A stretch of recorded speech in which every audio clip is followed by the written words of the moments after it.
Yo, yo. Hopefully this is working.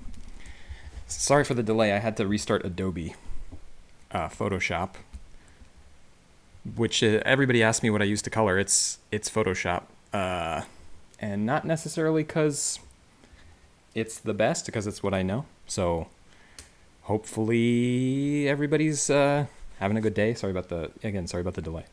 All right, cool. So I guess I won't keep you waiting any longer. Hopefully you were enjoying the rocking sounds of the Interdimensional soundtrack, which is available now. If you backed our Kickstarter, you're going to get a lot of those songs for free as soon as I can set up the codes. But yeah, if you haven't backed the Kickstarter and you want the songs to read our comics to, the link is down there. Cool. So we're going to jump in. I think we're going to do this page, which is like the next in the sequence of this sort of like Viking primary color world. So I've colored a bunch of stuff in this sequence on stream. So here's page 9. This is page 3. This is all like early in the book. We finished this last time. This is page 8. So this is page 7. So this is actually the page before. Here, let me set it up right. Hi, Virgo. Thank you. It's not entirely my art. The line art is Lydia. So that's important. Shout out Lydia. Sometimes Lydia watches these streams while she's like working on her art, which is fun. And I'm sure she'll make an appearance someday. But she's always drawing. She's always doing this kind of stuff. And you can't always stream traditional art. It's kind of hard to set up if you don't have a proper setup. All right, let me drag this over here. Okay, so we did, this is the first page that I did in this sequence. This is page 3. So this is kind of like the color Bible for everything in this sequence. So far, I use this page to kind of establish the color palette that you see on the bottom left, and then I'm using that palette in sort of interesting ways. Here's this one that we did on stream. So this is all the same colors, and then of course like the Chili Man has got his own color scheme. So and that obviously is intentional. It's supposed to make him pop from the rest of the world. So this is the sequence. You can see her head is kind of sticking up from the water. This page before it is the page where she falls into the water. So I kind of wanted to try this middle panel where she's like plunging into the water. That's a pretty cool thing. I think we can do that on stream. I think that'll give us like a lot of really cool techniques to try. And last time I did some what I call digital Kirby crackle. Oops, let's see. Where I used a bunch of circles to color the fire. So I think there's a good chance that we could use that in the water here. So you can see where the bubbles are right there. So I think we're going to use a similar technique where all these like circular brushes that made like the embers of the fire. I think we're going to use that on the left for bubbles. She's sort of like plunging into the water. So you can sort of see how I use the same exact techniques and brushes, but for like two obviously very different things like fire and water. And we might try tackling other panels on this page just so we have an understanding of like the color story and the layout of it. Here, let's do that now.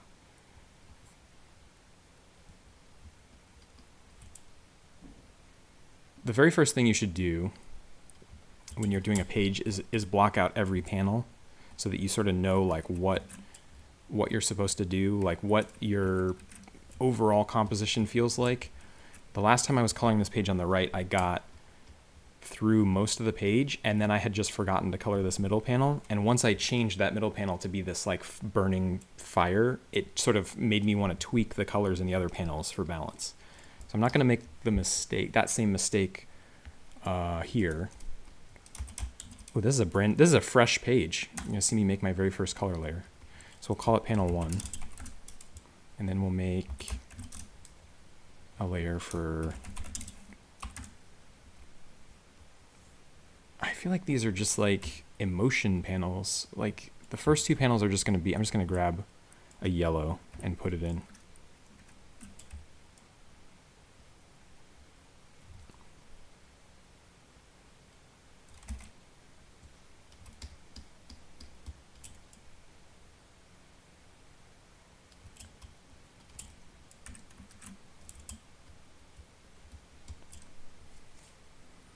Hi, Jeremiah. Welcome.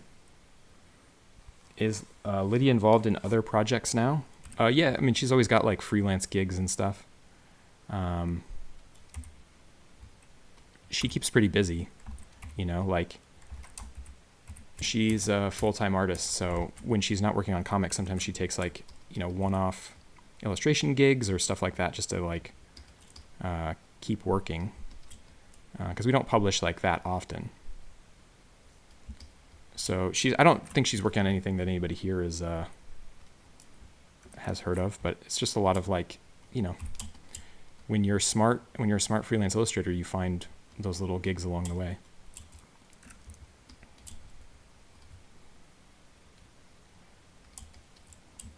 I honestly don't know what color this panel is going to be. So I'm just going to make it the same color as panel 1 right now.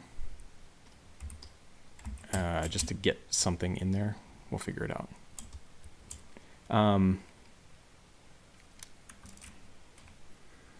Yeah, Chili Man go brr. A Street, is that how you say your name? A Street. Awesome panels and thanks for streaming your work. Amazing job. Thank you. Thank you for being here. Yeah, streaming is, I mean, look, I watch a lot of streaming. I've talked about this before. I consume a lot of streaming, but I am relatively new to streaming. My background is in like art, obviously, and video editing, which is why I'm able to make content for the Bad Ink channel.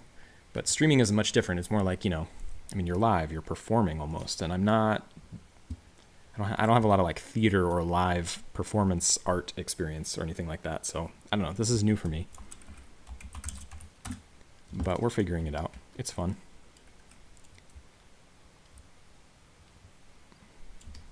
Again, I'm just roughing in panel shapes just so I can get a sense of the page overall. It's actually really cool that everybody's here to see the very beginnings of a page. So you can see what I do, literally what I do. The first thing is I just make a layer called panel 1, panel 2, panel 3, and I just put a color in, and then I start working on gradients and stuff.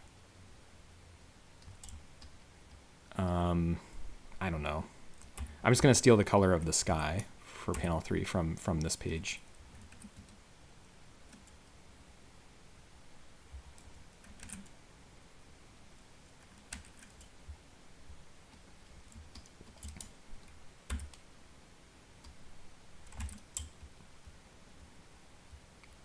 I don't know. And then, okay, so now we're at the panel that I want to work on today, which is this like water plunge.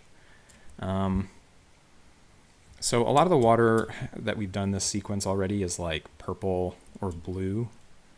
And I feel like the deeper you go in water, the darker it gets, like the less light sort of descends, because the water literally filters out light. So I kind of like the idea that the water would actually be really, really dark, because I want to create the sense of that she's like plunged really deep into the water. So I'm going to use just sample colors off of like the pretty dark parts of this page over on the right. And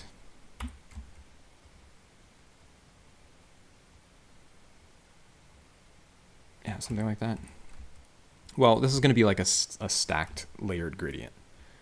So I'll start with a pretty dark gradient and then we'll start to like lighten it up. Because the surface of the water, I really want it to feel like there's light coming in, and we can maybe even do some rays.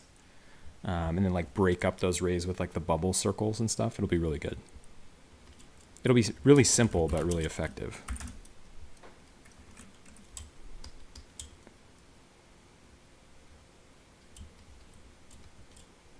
Oh, and I just noticed something really cool, which is that Lydia put one bubble here. breaking the panel edge. It's just like those like little details really, oh, there's another one right here. Those little details like really add to a sense of depth of the page overall.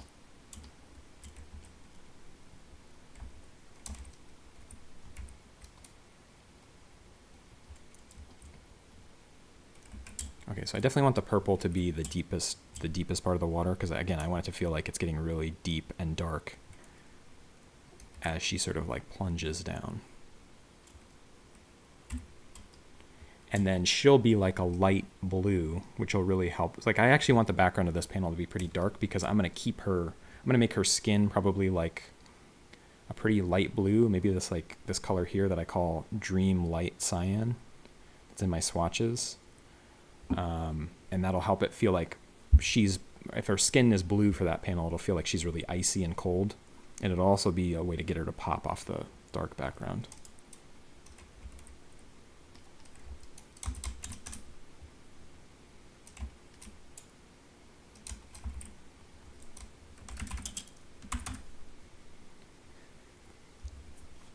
How long does a panel normally take? Well, I mean, when I'm putting like a lot of detail into panels, like this page right here, this panel probably took like two to 3 hours with the Chili Man, because there's a lot of different techniques here. There's a lot of like sort of going in and painting the individual flames, you know, really carefully so it conforms to the shape of the line art. Getting his shading correctly, where there's like a lot of like highlights and shadows that are really precise, and then getting the texture right on the water. So, I mean, I can knock out a panel in 20-30 minutes if it's a simple one, but if it's a more complicated one, it can take like hours and hours. Infinite Fur says, do you have any degrees in art? I don't. It was actually like for a long time, kind of like, I was actually like kind of like, I felt pretty inadequate because I got into art school, like a really good one, and I couldn't really afford to go at the time. And I always felt like really like I had cheated myself that I hadn't, you know, gone to a real, quote unquote, real art school, because I knew I would have been good and I knew I would have learned a lot from it. But it like actually turned out okay. I mean, I'm pretty self-taught. I had a really good, like probably college level education in high school. That's where Lydia and I went to high school at a really good school that had like probably the best art program in the state easily.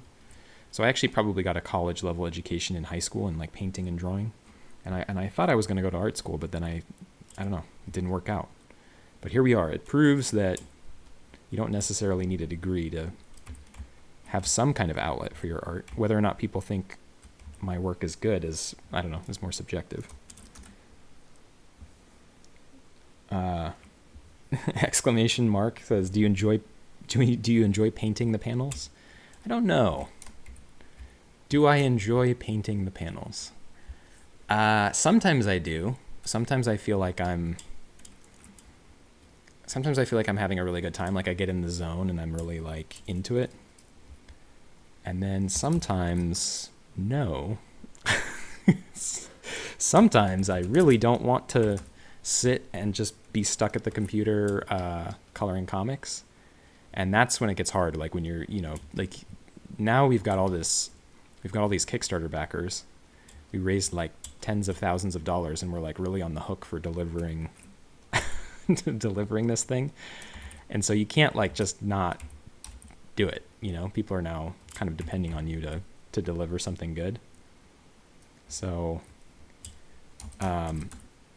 when it's fun and you're in the mood to do it, it's great. And when you like, it feels like a job and you know that you have to do it that day and people are counting on you, that's when it's like, it feels more like a real job, which is too bad sometimes, you know? But I'm still very excited. I would say those days are few and far between. Most of the time I'm in the mood to color comics.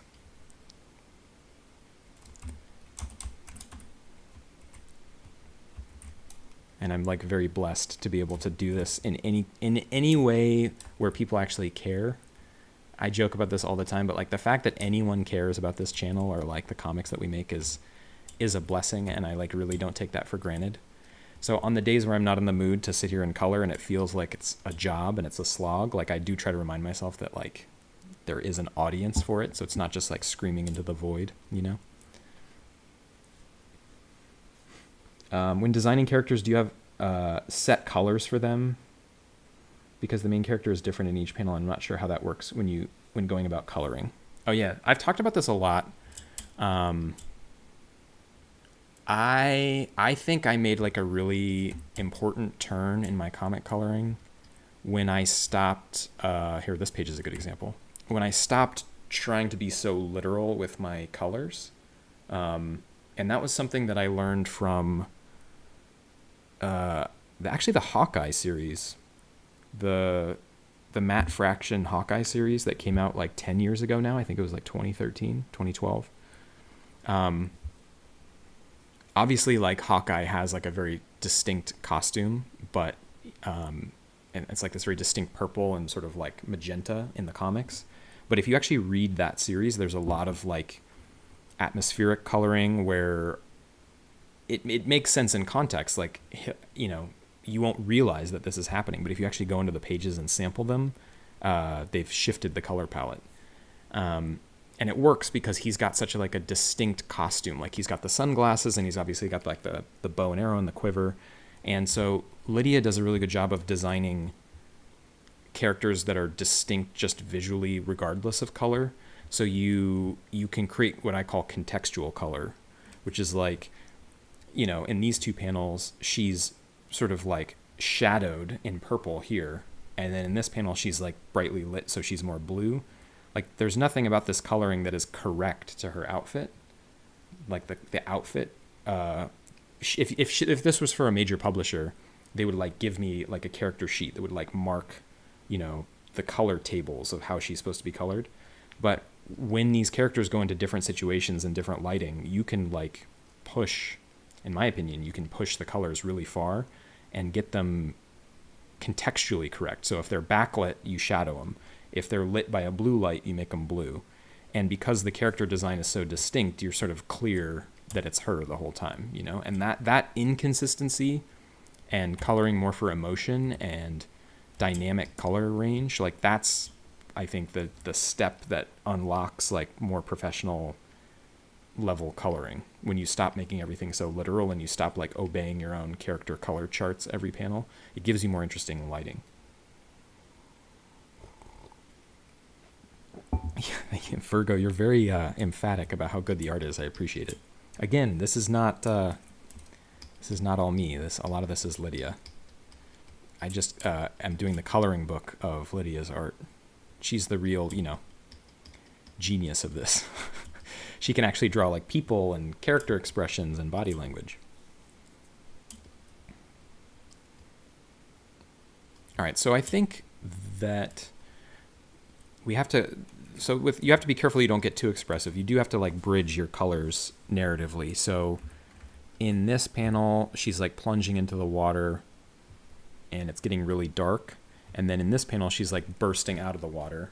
So I kind of want to make sure that it's clear that this is the same body of water. So I'm going to sample a darker color from the one on the left and bring it into the one on the right, just so it's clear like she's emerging out of that darker water, so that it's clear it's like from the same origin point. You know what I mean? Nice. Drawing my comic while listening. I love that. That's probably what I would do.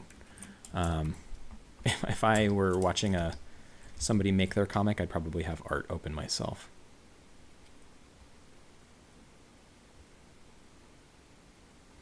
Okay, so you can see I just roughed in a color gradient here. And there's actually like a really abrupt. Normally I try to make the background gradients pretty smooth. There's kind of like a abrupt transition right here. It's like hitting her right like in the shoulders. But keep in mind that her hair and shoulders are going to be blocking that transition. So it doesn't really matter that this isn't that smooth of a gradient because she's going to be like a color shape here. And really, I'm just interested in getting a darker color in that's going to show up in the bottom. All right. In fact, let me get her in both panels, so that we have sort of a sense of what her shape does to the composition of these.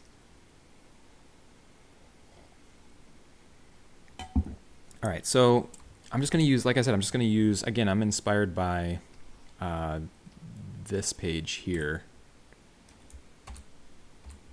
Oh, hang on. This page. I like how she just went completely like light on this panel. The one where she's smashing the skeleton's head. Like I want her to feel like pale and cold. Like in, I don't know, Titanic or something, when they're all like in the water. Because narratively she starts to freeze. So I think like getting her feeling like really pale and colorless would be really good. Oh, I actually forgot something really important. So I skipped a step. So every page in this sequence has this kind of like old school newsprint pulp texture. You can see it over here on the right. That is really important to get in because it changes your perception of the whole page. Because right now I just started blocking in panels, but it's on a white background, and this will completely change the vibe. So I'm just going to steal the background layer.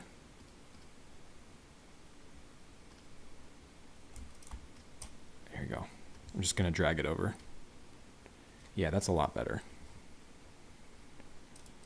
And you can see how that kind of changes your perception of the page. Here, I'll zoom out.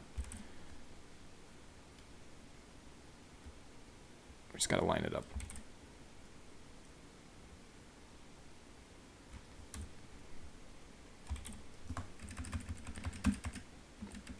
Now it kind of looks like, again, this whole sequence is sort of a tribute to like 70s Conan comics. So that's why this like background texture is in there.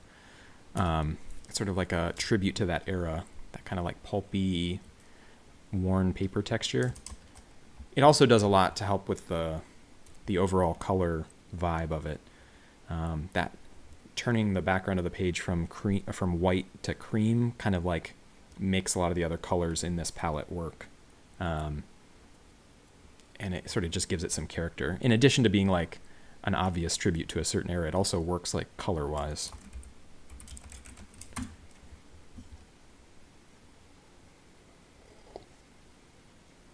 All right. Bye, Virgo. Thank you for stopping by. Always appreciate that you're so emphatic about how good the art is. Lydia might be lurking. Everybody say hi to Lydia. She's probably watching while she's drawing. Okay. Yeah, so that's a lot easier to sort of tell what's going on. Oops, damn, I gotta like... The problem with these backgrounds is that I was rushing and I didn't make them... Like, I should have made them oversized, you know what I mean? So you can just slap them into any page and they'll go to the bleed, the edge. But of course, they're like exactly the dimensions of our page. So I have to like fiddle. When I drop one in from one file to another, I have to like fiddle with it and like line it up on the edges exactly.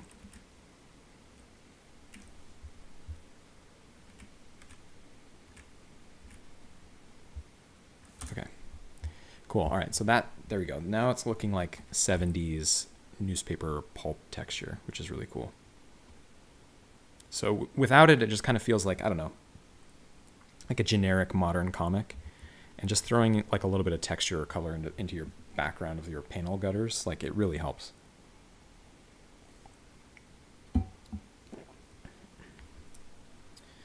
Hello, welcome.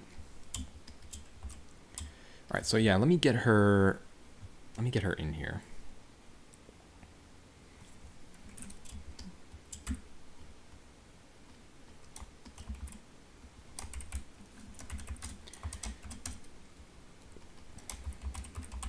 Fun fact, this character does not actually have a name. Like, I don't even know what her name is. And the script just calls her Barbarian. Which we didn't really mean to do.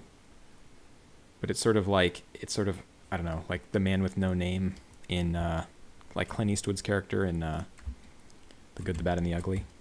Like, you just don't really necessarily need her to have a name for her character to be impactful. So I just, every time I color her, I just label the layer Barbarian, because that's, I don't know her name. That's the name in the script.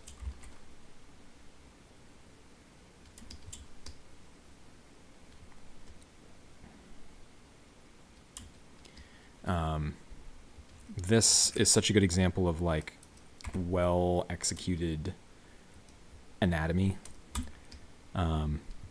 It's like so simple. It's such a simple drawing, you know, when you like look up close, like Lydia has just like suggested the fingers really vaguely. The feet are like just kind of basic shapes, but it's like so correctly proportioned, and there's so much like expressiveness to the position that she's in that it like really works.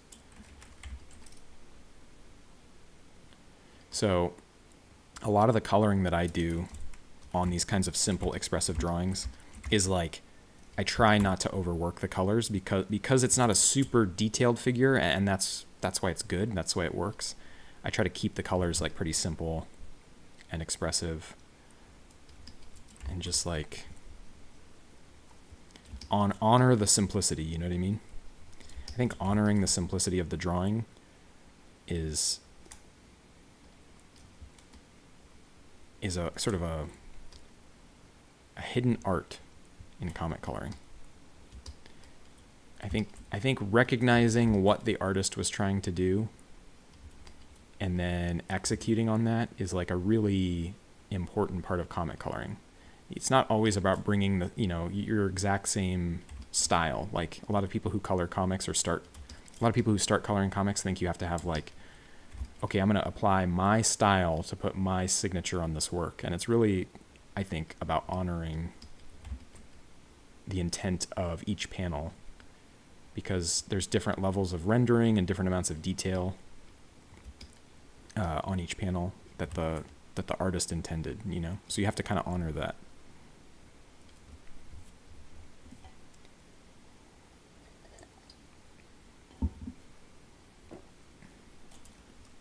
What up, Logical?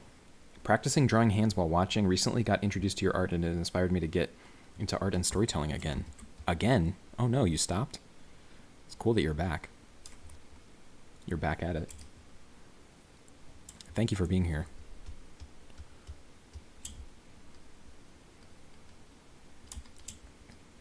I'm just going to go ahead and color her helmet the same color, because we can always tweak that. I'm just trying to get a sense of like a shape and what it does for the composition. I don't know. Sometimes I use the pen tool and actually like precisely get the shape in, and then sometimes I just take out the brush and just color it like this. I've actually timed. Like at one point I got obsessed with saving time, and I was like, is it faster to precisely do the edge with the pen tool and then paint bucket it in, or is it faster to sit here and like paint it in with the brush tool the way I'm doing now? And I actually did like some tests, and I like timed myself like flatting pages, and what I discovered is that it's exactly the same. Like the trade-off of the time it takes to precisely get in the edges with the pen tool, that is the same amount of time it takes to like rough it in and like sometimes go over the edges with the brush and have to erase it back. It's exactly like, there's literally no time save one way or the other, because there's like trade-offs and efficiencies and like drawbacks to both. So there you go. So sometimes I use the pen tool when it's like a really difficult shape, but when it's just like getting the character in, and I'm live on stream, and it's like more visually honestly, it's more visually dynamic to do it this way. Like it looks better on stream to like an audience of people watching. I'll just like color it in like it's a marker.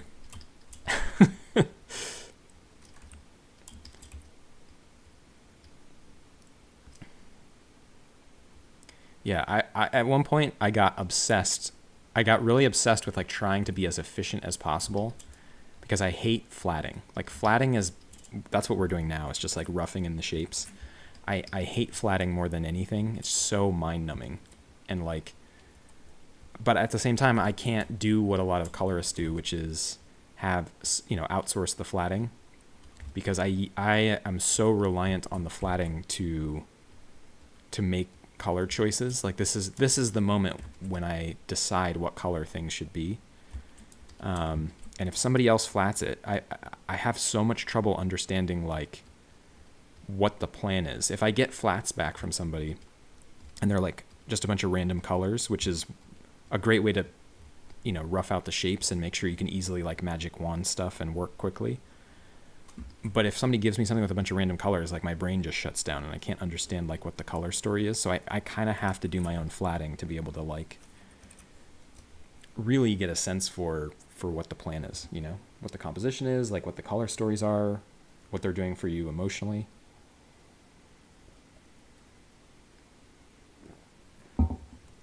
I recently picked up a fountain pen and some tips. Oh, like some nibs, yeah. After being inspired by Lydia's work and Daniel Warren Johnson. Super excited to try it out because the past few years I've only really done digital. I'm really stoked that somebody besides me said Daniel Warren Johnson in the same sentence as Lydia. Because I think that if I had to approximate like the artist, a working artist who's closest in style to Lydia's work, I always say Daniel Warren Johnson. And I know that he's like a total fan favorite, and it's kind of like blasphemy to compare somebody's work to his because he's so amazing and he's so talented, and he's like certainly earned his place as like a revered, legend. I think he's reached legend status. But I really honestly think that this kind of like expressive analog ink work that Lydia does, like it really reminds me of his stuff. If you look at her action poses, I mean, look at the way people are moving and their way they're posed on this page, and tell me it doesn't remind you of Do a Powerbomb,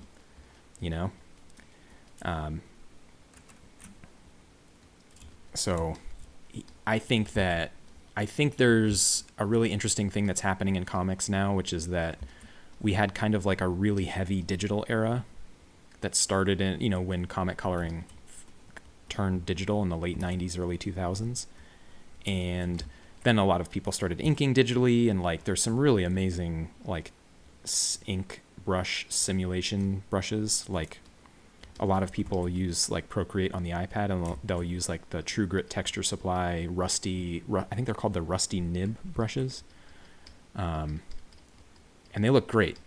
But something sort of, we went through an era where coloring shifted digital, and then people started doing line art digitally. And then I'm sort of seeing more and more people being interested in analog art and analog comics. And some of our best performing videos are like where I'm showing, hand inking footage or stuff like that. I mean, we even did like a painted comic. Lydia painted it completely by hand, and it got a lot of traction. So it's sort of interesting to see that like the industry sort of has this like love and like re-emerging, or maybe it never went away, love for like classic techniques. It's really been cool to see.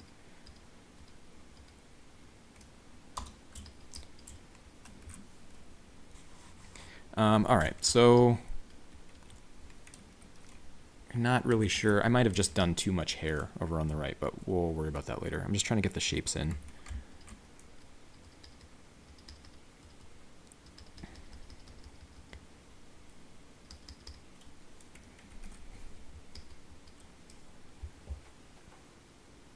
It'd be really cool to put a gradient on her as well. Because again, I want it to feel like, I mean, there's only one light source here, and it's the surface of the water. It's the light coming through the surface of the water. So I'm actually I'm gonna use almost the same color to kind of like rough in like a light source in the top of the frame.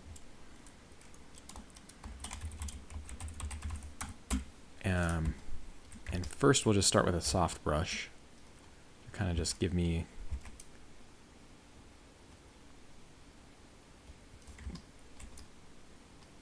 a sense of the light.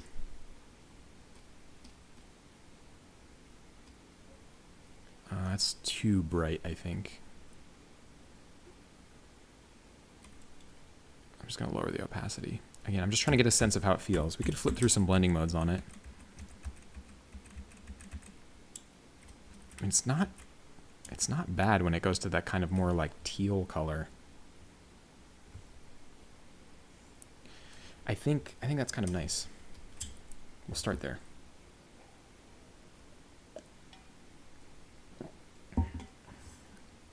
Why do you have the sound effects inked into the art?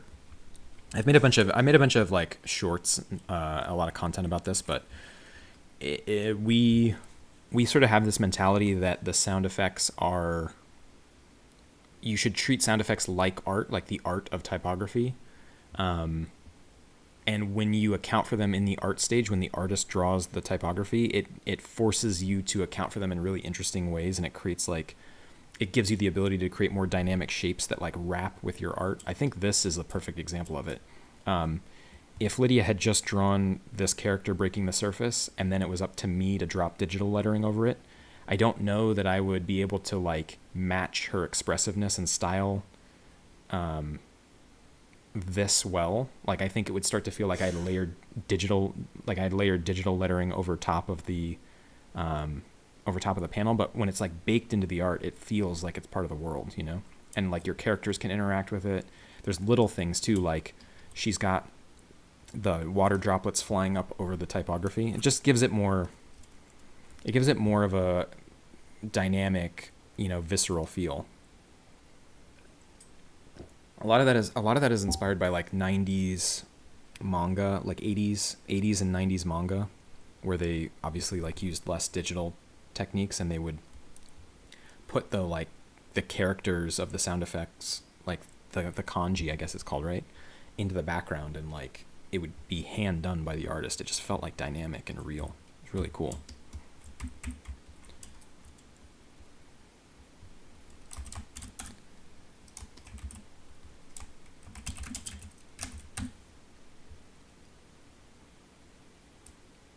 Oh, Lydia's the artist, the penciler inker. I'm just coloring her work.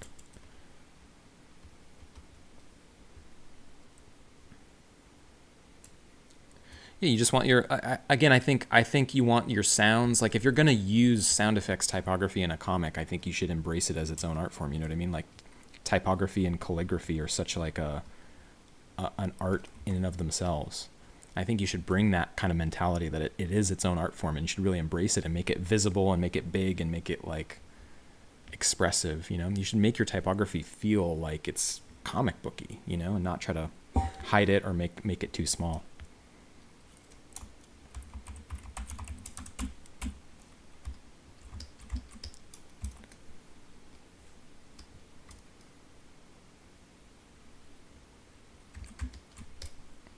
Yeah, there's like I think some recent videos on our page about doing the typography this way.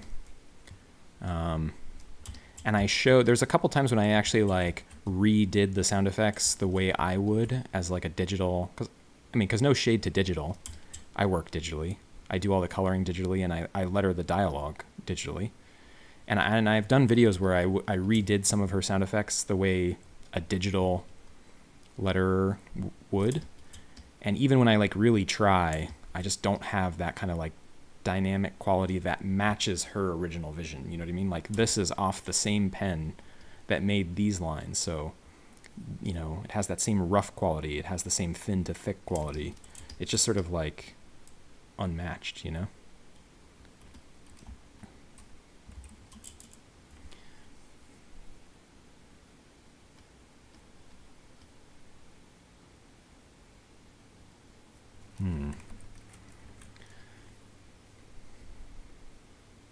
Okay, so I'm actually going to do something weird, which is I'm going to color in the wrong color briefly.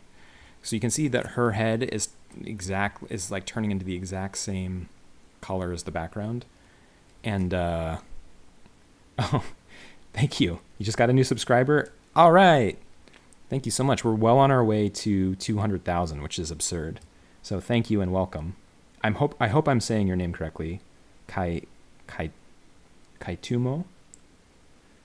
Man, my stupid American pronunciation is probably butchering your name. I apologize, but anyway, welcome and thank you.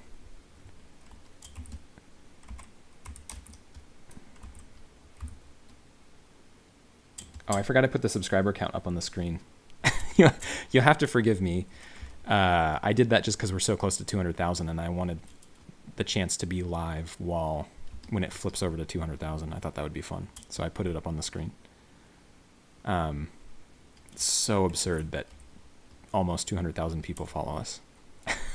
Like, there are like content creators like I deeply respect and admire, and I'm subscribed to, and I like watch their videos the day they come out because I'm so excited for their new video. And we now have more subscribers than some of them, and it just doesn't feel right. It doesn't feel right that like we would have more subscribers than like YouTubers that I like really look up to, who are like amazing at content creation. I don't know. It still boggles my mind. A lot of our growth is attributed to using shorts. People keep asking about making long form videos, which I would really like to do. They just are so much. It's not just, if you make a 60-second short, it takes, a few hours to edit. If you make a 2-minute video, it isn't. What I've discovered is that it's not exactly double the amount of work. It's like it starts being exponentially harder. To make like a really high quality 10-minute video is not the equivalent amount of work of making 10 60-second videos. It's like hours and hours more, because you have to craft it. You have to you'll start working on the later part of it, and then you'll realize you have to change the beginning. So I really want to make longer content, but the shorts have been so good for like consistently posting and growing our channel, and it's hard to find the time to, in between that, take the time to make a really, really good long form video. But I will at some point. I'm gonna have to I'll have to figure out some way to like take a break for like 2 weeks from posting shorts and like make like an epic 20, 25, 30 minute video of some kind. But the shorts have been really good. I kind of did a bunch of research and realized that the way the algorithms were set up is the shorts were probably the best for growing the channel. So that's what we've done.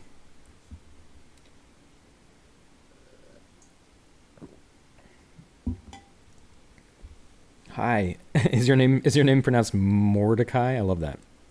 Working on my painting right now. Don't think I'll be going into comics as an artist anytime soon, but it never hurts to broaden your scope in art. Thanks for sharing your process.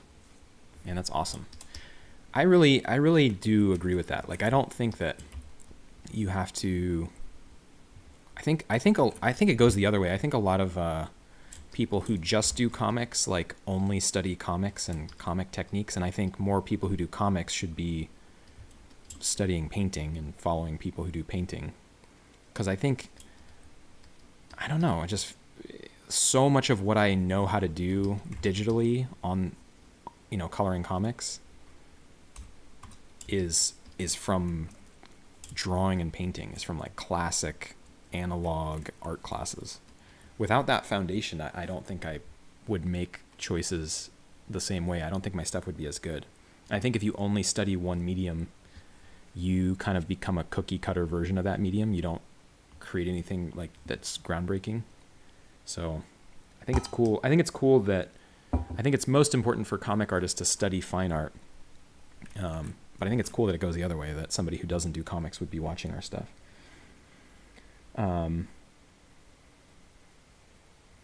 If you're going for that 90s look, why do you letter digitally? Do you have some special way of making it old? I mean, the truth is that we probably, if we wanted to be totally authentic, we probably should letter entirely by hand. And Lydia's actually like a really talented like dialogue letterer, and we do some of it occasionally.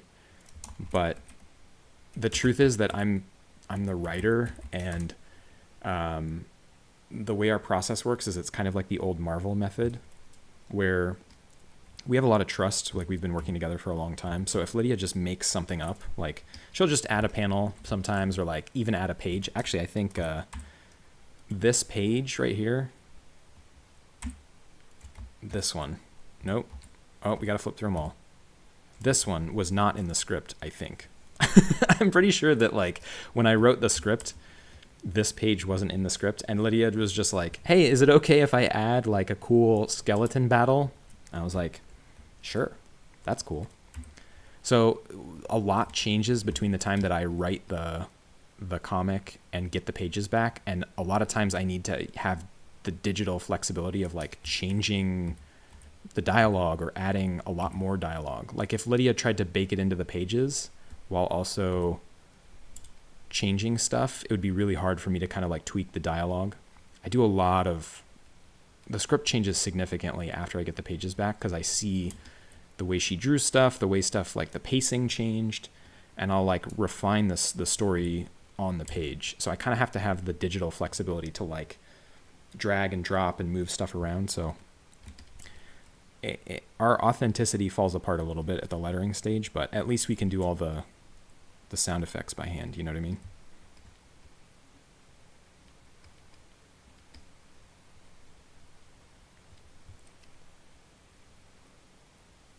Yeah, every comic needs a cool skeleton battle. That's right.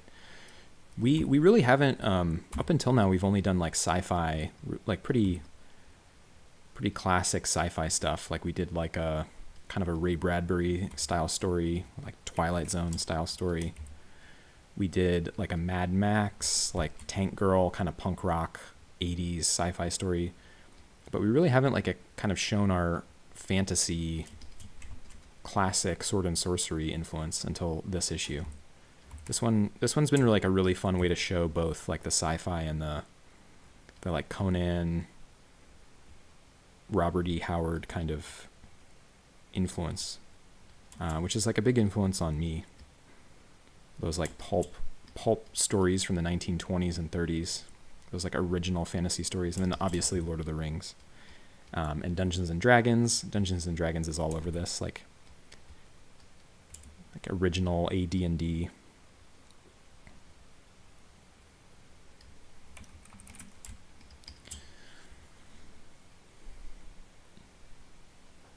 It's sort of interesting. I'm just trying to get the sound effect in just to get a sense of the composition of the page. But it doesn't really matter. I'm going to change the color of it, I'm sure.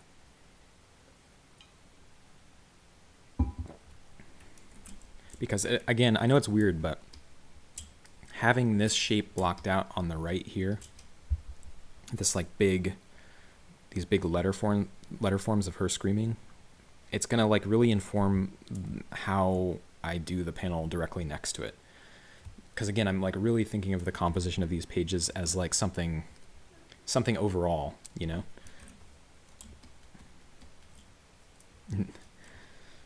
Next, make a comic about Greek mythology. It's funny, I'm like a really, really big like ancient history junkie. Like I have a ton of, like my Audible account is just like all like ancient peoples, ancient peoples of the Mediterranean, or like how warfare changed between like, 800 BC and 100 AD, like books like that. Like I'm really into like ancient history, and especially like the Mediterranean region, like the ancient Greeks, the Phoenicians, the Hittites, the Akkadians, the Sumerians, like all that stuff. I'm really into, I don't know why, like I'm really into, like, I think I'm just like obsessed with imagining what it would be like to live as a regular person that long ago when things were so different. When like you existed at a time of like warring city states, and like the most incredible technology around was like iron. I don't know. I always think about like I would be the same person, and I would be me, and I would have all my same personality traits, but I wouldn't have access to any of the things that I do on a regular basis. So what would I be like, So I like love learning about ancient history and sort of like imagining myself there. And I'm like, well, I'm a creative person. Like, would I have been a crafts person? Like, would I have made statues or like murals, or would I not have been lucky enough to have that kind of like existence? Would I have been like in an army or something? But yeah, that influence of like ancient history is in this book as well. because really, Robert E. Howard is one of my favorite authors. And if you actually like read his letters or his correspondence or read a biography of him, Conan was actually his attempt to explore his love of history. I think he actually said that there is no greater joy than retelling history in the guise of fiction. He even named like all of the countries in his world, like very thin, obvious approximations of like real empires and countries. Like I think one of the countries in the Conan Sword and Sorcery universe is called Afghanistan. So it's like obviously supposed to be Afghanistan.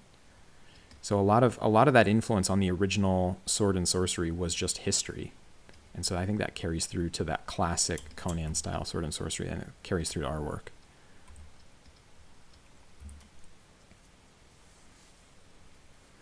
Oh yeah, it would have sucked. It would have sucked to live that long ago. I mean, a lot of what I do when I read those books is imagine myself having this like idyllic existence where I'm like some sentry looking over this like beautiful Mediterranean watchtower post, and I'm like, yeah, that would not have happened. Pretty sure I would have like died of a dental problem in my teens, But it's fun to imagine what it would have been like to have a more idyllic life. But yeah, life was, if you read enough of like those books about history, you start to understand like how difficult life was. But man, it's really interesting to read about.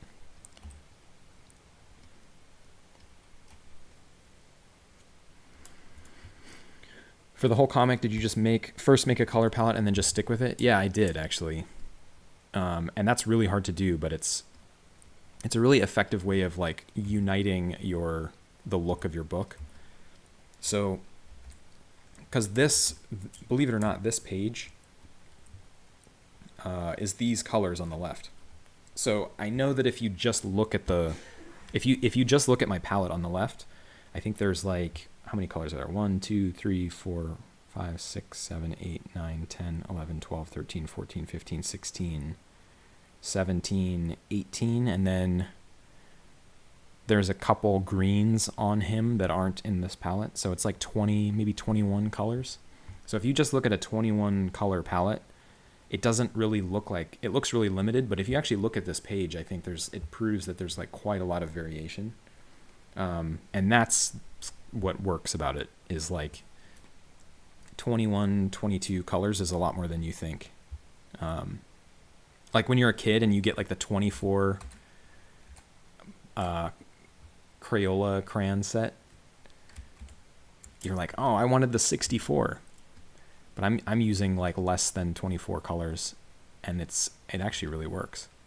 But it takes a lot of discipline to like stick with those, because a lot of times you can feel yourself starting to push towards a more complex palette because you want something in the moment. And then you have to remind yourself that like you're limited and that you're creating something that's united, and that's the discipline of it.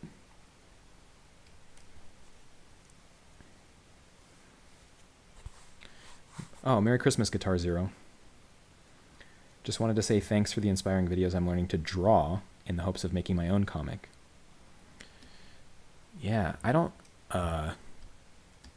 that's been the most fun, is like a lot of the stuff that we take for granted as comic creators, the behind the scenes stuff, to us that's just kind of like normal process stuff.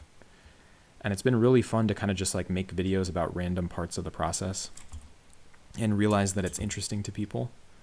Like I'll catch myself in the middle of coloring something and I'm like, oh, I didn't even think about this, but this tiny little technique I could make a video about, like it's just something I do all the time and I really take for granted. And it's actually something that like I could teach, that's what's fun about the shorts. Like I guess on the theme of like forcing yourself into limitations, I like making shorts because you only get 60 seconds. So you kind of have to teach like tiny things, and it's fun to see like what you can fit, what little technique lesson you can fit into 60 seconds, And because you have to post shorts really often, you have to kind of dig deep to find like weird parts of the process that you sort of forgot were interesting. Oh, that looks cool. All right. So now we've got some shapes in for the kind of understanding the composition.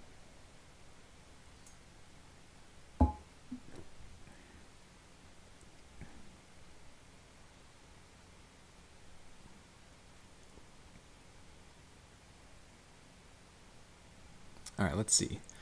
So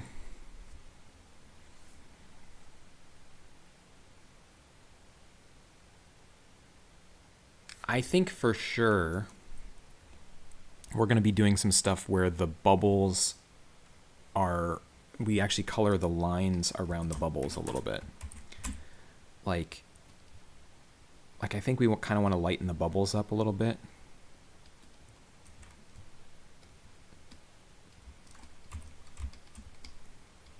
Oh, wrong color. Like I do this a lot where I take a kind of a pretty dark color, but still darker than black, and I color in the lines, and it just kind of knocks them back, and it works really well when it's kind of more ephemeral objects like clouds or bubbles. I know it doesn't really look like it's doing much, but it's amazing when it's all in how much just like this little deviation, you know, this dark blue is enough of a deviation from black that it really like lightens up like the line art enough for you to it lightens up the line art enough for you to be able to like really. Sorry, my dog is like going crazy. Come here. My dog heard another dog. She's going insane. Like totally like distracted me.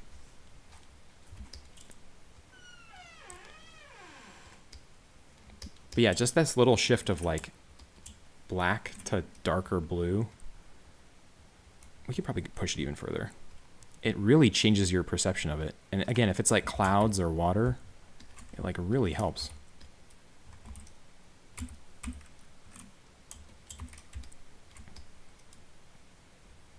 Just kind of knocks it back and gives you a sense of like depth. And it really helps figures pop off the background too. When all the lines behind a figure are knocked back in this way, it like makes her pop so much more. And every time I've made a video about this, it doesn't do very well, which like I find mystifying, because I think this is like one of the most like useful tools in your arsenal as a comic colorist, is to like just knock lines back a little bit. Again, what's nice about it is you're not changing the vision of the artist. Like these are still Lydia's lines, you know what I mean? Like I'm not altering what she wanted to do with this panel, but I am creating like a really impressive amount of depth.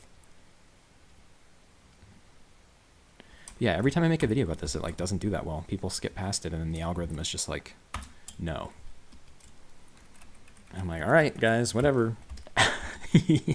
You want the sauce. This is the sauce, man. This is like one of the techniques that can like take your stuff to the next level. But I guess you don't want to watch it. It's so interesting. Like some of the videos that have done the best are the ones that I'm like never thought would actually get any traction. And sometimes I'll make a video, I'm like, this is it, man. Like this is the best video. This is the secret everybody's going to want to know. And just like tanks on every platform. But yeah, you can start to see like how much it makes her pop. So there's before. And all those, I mean, it's really well rendered. There's a lot of bubbles and lines there to kind of give it a sense of like grit and texture. But when I turn this like color alteration layer on, it makes her pop so much better. It's really cool.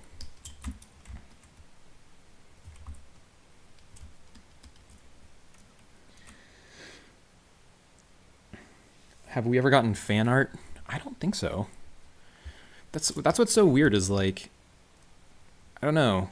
Like, again, we have a lot of subscribers. We have like 200,000 subscribers.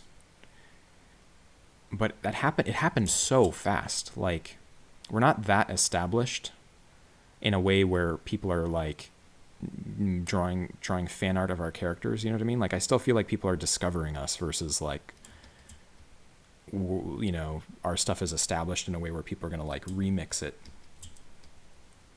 and make their own versions.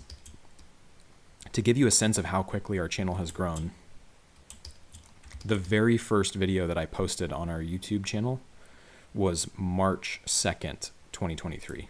So it hasn't even been a year.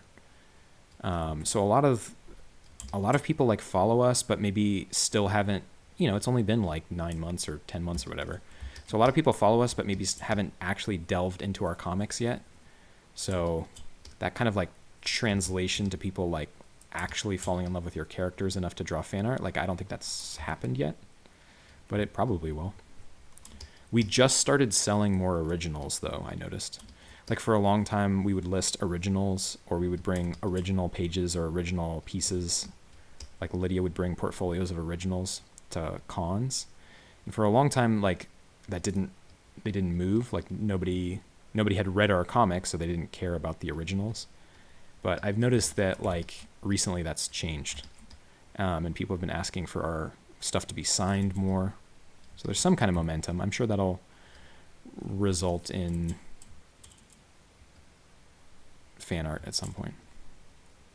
We've done fan art of other people's stuff. You want to know what my favorite drawing of Batman ever is? It's Lydia's drawing of Batman. Not very many people have seen it, but it is one of the coolest drawings ever.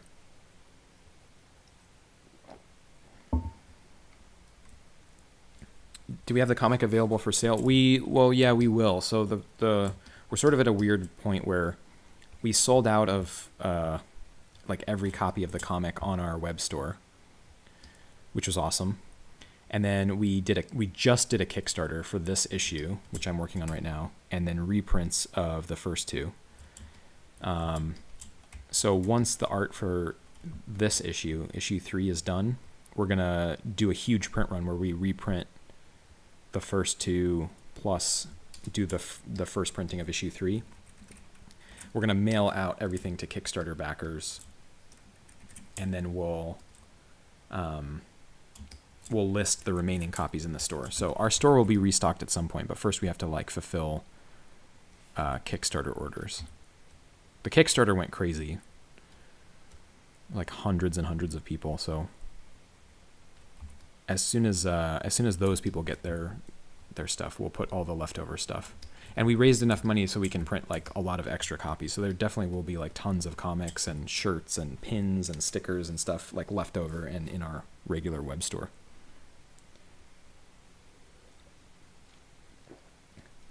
What up, Beeline Network? Beeline? Oh yeah, we have digital versions. I actually have to put some of our best-selling stuff is just like the high-res PDFs of our comics. I have to put those back on the store.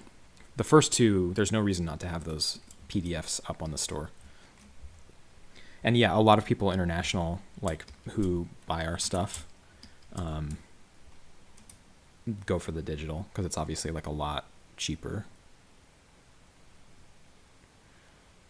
All right, so there's one light source in this panel, right? So there's like this brightness up at the top here. And then everything is going to be dropping off to darkness as she gets deeper into the water. So I actually want that to happen on the line art too. So I'm actually going to put I just picked this pretty dark color, and I'm going to just fade the lines to a darker color as they move further away from the light. So it's still lightening up the lines a little bit to get her to pop, but I want that same sense of depth in the line art too. Yeah, that's nice. So it just like, so there's, I'll turn off the lines. So this panel, oh, this does sort of look like water. There's sort of like this bright blue light source, and then it drops off to darkness. And then I want the lines to do the same thing. So the sort of the more blue alteration on the lines matches up with the the blue part of the water, and the more purple alteration on the lines sits over the purple part of the water. So it looks really good. There's just like sort of a sense of cohesion to it.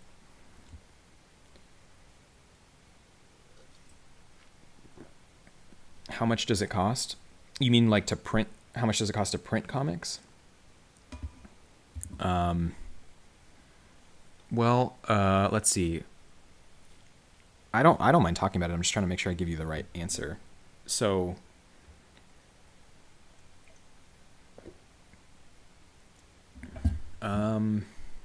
we use a service called Comics Wellspring to print our comics, and we print oversize. We print at like 8 by 10, so it's bigger. It's like what they call magazine size, and our page count is pretty high. We have like 50 plus pages per issue, and we go for the slightly more expensive paper stock. It's like 70 pound instead of 60 pound. And I think we printed 500, our first print run, we printed 500 copies of each issue. So it was like 1,000 comics. And I think it was like $3,400. I can't remember. It was like three grand. And then we sell them. At the time, our cover price was $10, but that was long enough ago that inflation has gotten worse. So we had to raise our price or we're going to be raising our price to $12 an issue, which is actually, like, honestly still, I know it sounds expensive to spend $12 on a single comic, but in the indie world, to be totally honest, like, we're actually like kind of still priced pretty low. Like, most indie publishers would charge $15 for what we sell. It's just kind of the nature of supporting independent creators. And I totally understand if that's too expensive for some people. You know, there's a lot of stuff in the world that's expensive, you know, including like rent and food. So that's why we try to sell our digital comics for like way cheaper, and a lot of people end up reading our stuff that way.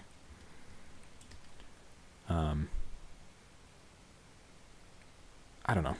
Also, people sometimes ask about like, oh, you know, like what if you know, somebody takes one of your digital comics and like steals it or pirates it or like sends it to somebody for free. And I'm not that pressed about it, to be totally honest. Like, I don't know. In my opinion, if somebody does that, like, they're a potential fan, you know? Like, if somebody reads our stuff for free, then maybe they'll buy a comic, maybe they'll sample it, like it, and they'll buy a comic when they do have the means, you know? So I'm not that worried about it.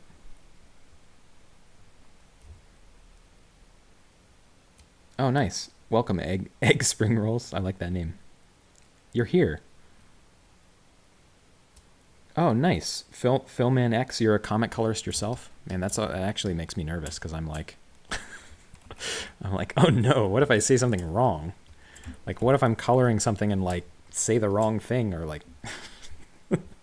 tell people to use something, the wrong technique or something? There's an actual professional in the chat. Have you ever spilled anything on a comic you were making? Dude. Yeah, so like Lydia inks completely by hand. Like all the, let me see if I can find it. Yeah, so this is like hand ink on paper.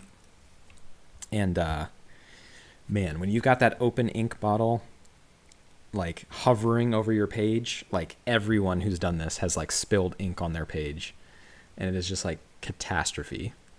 Like, I used to, when I was younger, like, I mean, God, I was a teenager, so it was like 15, 20 years ago. I learned how to make comics like with a dip pen and a brush on paper. And man, I had many an accident with the ink bottle. It is so awful.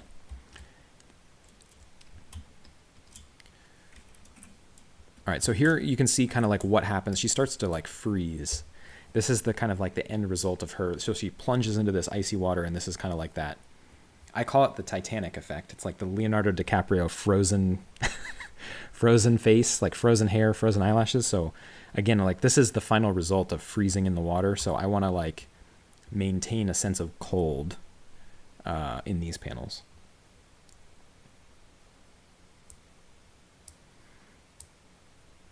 Would you ever consider doing a free sampler issue, like a reader magnet to attract new fans?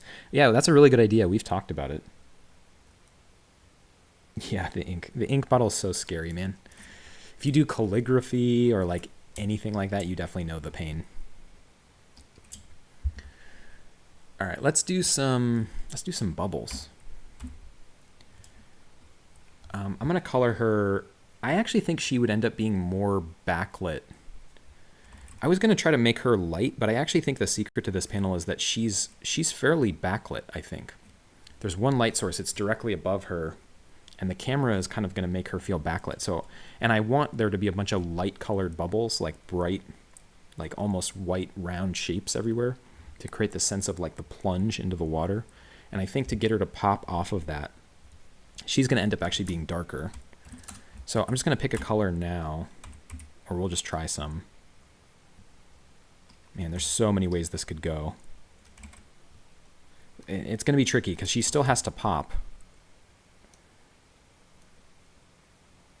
But do I want to go purple? Because purple won't create a sense of cold the way I'm looking for. Man, this is hard.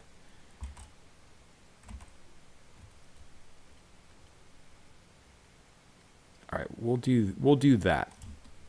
I'm gonna have to adjust that, but I just want to get something in so that I can see the bubbles as I do them. Yeah, good ink isn't cheap. Yeah, I know. I think Lydia uses, what is it, Black Star I don't know. What is it called? Wait, I'm gonna look it up. Black Star. It's really good ink, but it is expensive. Star ink. Yeah. Dr. P.H. Martin's Black Star ink, for those wondering. That's what Lydia uses to ink this. It's like $10 a bottle. It's really good, but it's like $10 for an ounce of ink. Dr. P.H. Martin's Black Star, yeah.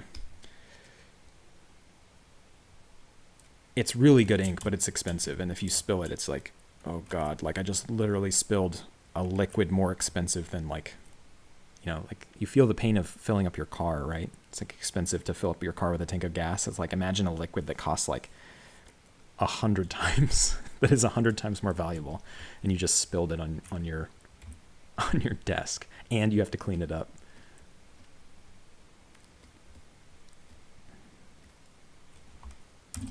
All right, we're gonna make a bubbles layer.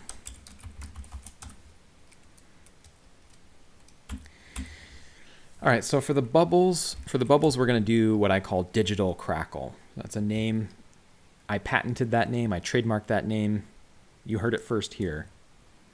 It is based on Kirby Crackle, which is sort of like this classic shading expressive technique that Jack Kirby used, where he used a lot of circles. He usually used it in like science fiction context, like it'd be like some ray that was like shooting at the Silver Surfer or something. I've adapted it. I set my brush to like 45. I just use like a basic pressure brush. I set the flow to like, I don't know, 60. And I just tap in circles. Oh, I think I need the flow higher. I'll just go 100% on the flow. See how that feels. But I just do this and I like layer them. And I try to like, the ones that Lydia's actually like drawn in, I try to like make the lightest, because that's the areas that she clearly like wanted to be seen.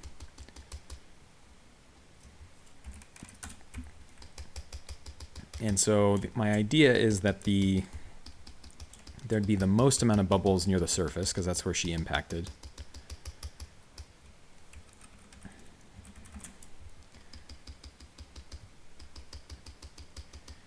So we're going to layer them the most up here. And I'm going to create sort of and I think when water hits, the other thing I'm going to sort of do double duty. So I'm not only just doing bubbles, I'm also creating the sense of like the light source of the water, or the light source coming into the water. So there would be a bright center source here. And then it sort of, this is where like light and bubbles all kind of become the same thing. And then there'd be like pretty heavy trails of bubbles leading directly down to her. And we can like kind of distort some of these bubbles to be pointing towards the point of impact. And again, like up close, it just kind of looks like a bunch of like circles. But when you zoom out, it like really creates a sense of like bubbles and refracting light through a surface. It's pretty cool. But yeah, it's like, it's totally based on Kirby Crackle. I use it all the time in coloring. And I use it on everything. Like I use it on any kind of like, I mean, we make sci-fi comics, so there's a lot of like particle weapons. There's a lot of like lasers and jet spaceship, you know, engine jet exhaust, stuff like that.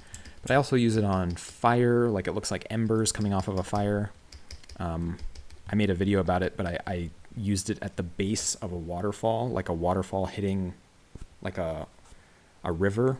And that mist that's coming up at the bottom of the impact zone of the waterfall, like this works, these kinds of like, again, I call it digital crackle, this like circles, they work really well for like waterfall mist.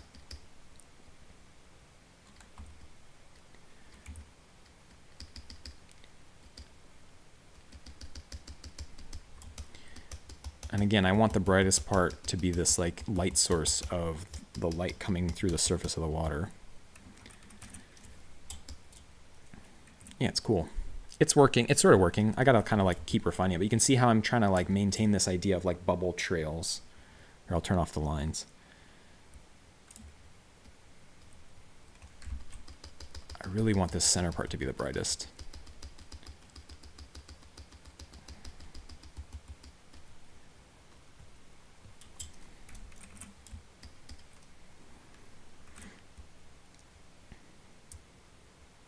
Yeah, this is a really helpful water tip. I mean, like a lot of water,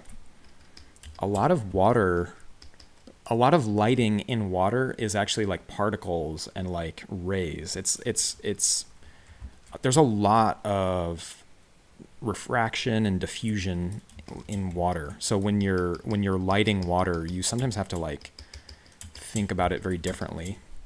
You know, very rarely in water do you see like a single shadow with like a hard edge, you know? It's like there's light playing off of, even when something's in shadow, there's light playing off of it because it's being reflected off of the, you know, the surface of the water. There's light bouncing around. So a lot of water shading is actually like pretty complex.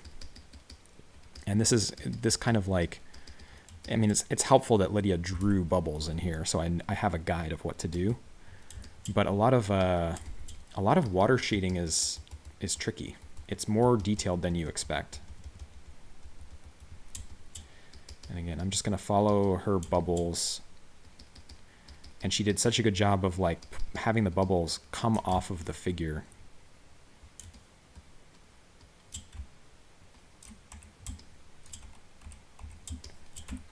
So it really feels like that impact of her hitting the water and being pulled down and bringing, you know, bubbles with her.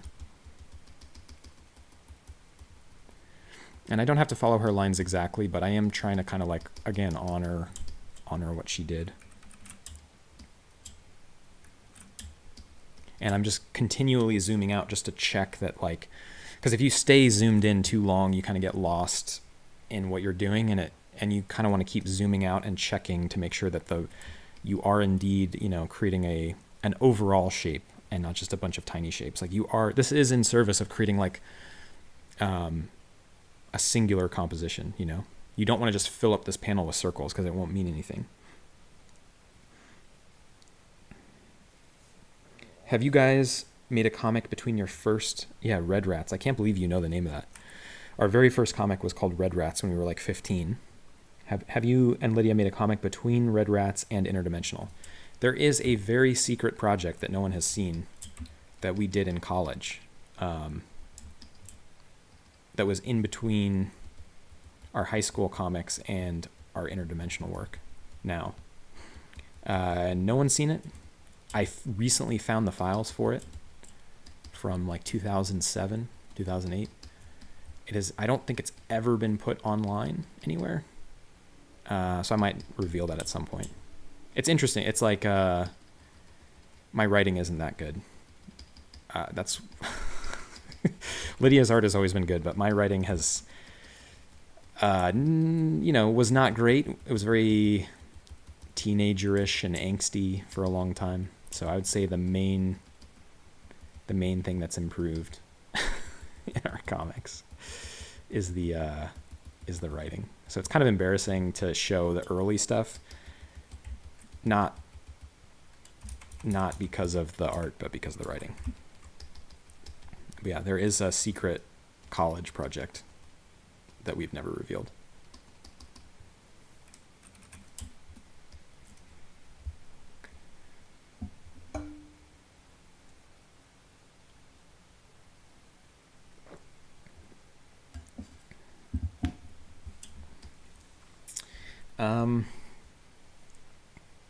Yeah, I mean, this is working. It's kind of painstaking, but again, I'll turn off the lines so you can see it.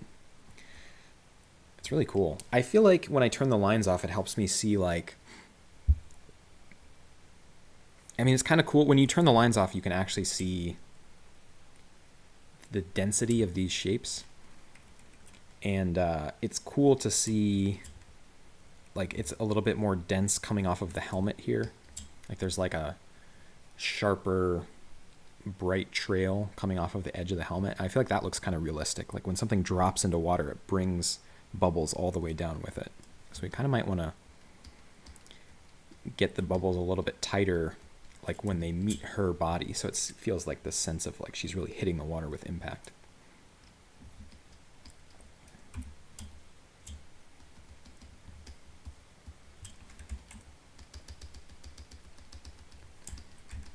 Yeah, because there's like a trail she drew in here that's like good for me to follow.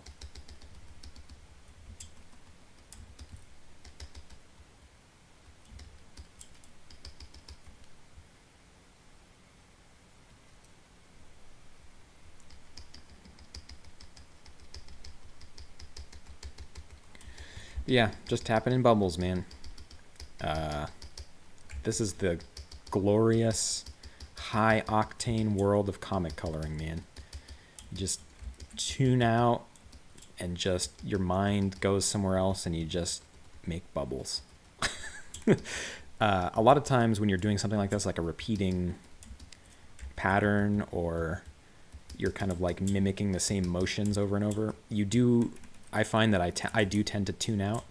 And it's not always good. Like your brain will shut off and you're just making shapes, and then you'll kind of blink and realize that you've gone off in the wrong direction, or you've made, like, a danger here is that I stop paying attention and I make the bubbles too dense in the wrong place, and it sort of like becomes a jumble. And I think you have to kind of periodically like wake yourself back up and really understand what it is you're actually doing. Because there's a danger to kind of like, to get numb and like lose a sense of the macro view. And that's why you'll see me when I'm working, I zoom out a lot. Like it's very like intense and sort of like ADD, where I'm like in and out. And that's because I'm always trying to make sure that, because again, you can get into this point and you're like way too in the weeds. Like you've got your nose like right up against the page. And it's important to remember that people see the page like at this size, you know what I mean? Like, even if I'm zoomed at this level, that's like remarkably bigger than anyone, at least on my screen, than anyone's ever going to see the comic. So it's important to remember the macro view of like, okay, what am I actually doing? You know, like what will people actually see when this is printed at correct size? And this is on my screen right now. This is 100%. So remembering that is really helpful. And I think that a lot of, when I was new to comic coloring, I would literally stay here and I would just like color and color and color. And then the stuff would go to print, and like all of that is just wasted hours, you know? So knowing what's actually important is I don't know. That's my big tip for those of you who are actually watching live right now. You just got the ultimate tip for today. Don't get lost in the sauce, man. Make sure you're zooming out a lot.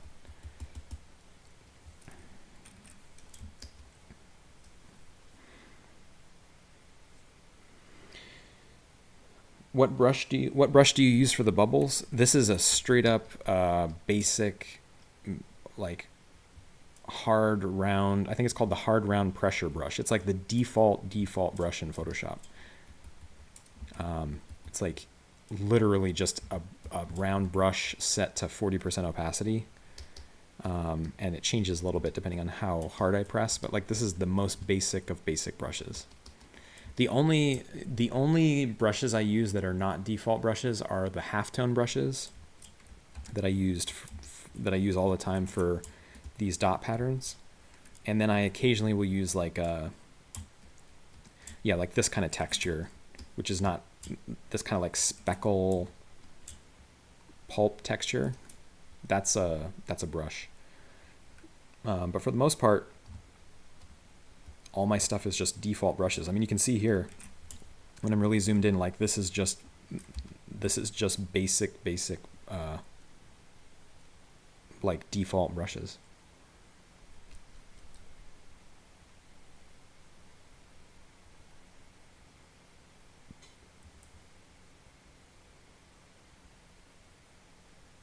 Oh.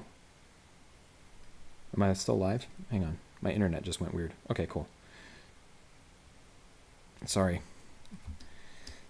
My internet just blanked out on this end. I hope it's okay on the stream. But yeah, it's incredible how much, like, this whole comic is a tribute to limitations. Like, it's like you know, a really limited color palette, really limited amount of brushes. Like, I'm not trying to go crazy. And I think most people who color comics like end up kind of having the same revelation, which is like you can really overdo it, and you can use way too many textures and way too many brushes.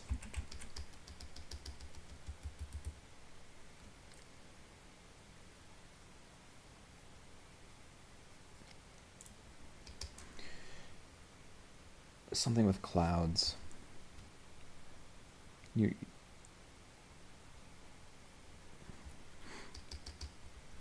If you have questions about rendering clouds, ask away, because I've done a lot of them.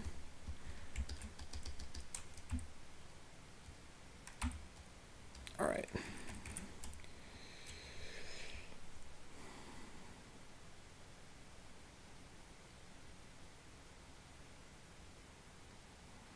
I feel like what'll work here is to start to add some dimension to the bubbles. So I've got these kind of like really bright ones that are coming off of her body, that are obviously going to be the brightest bubbles in the scene.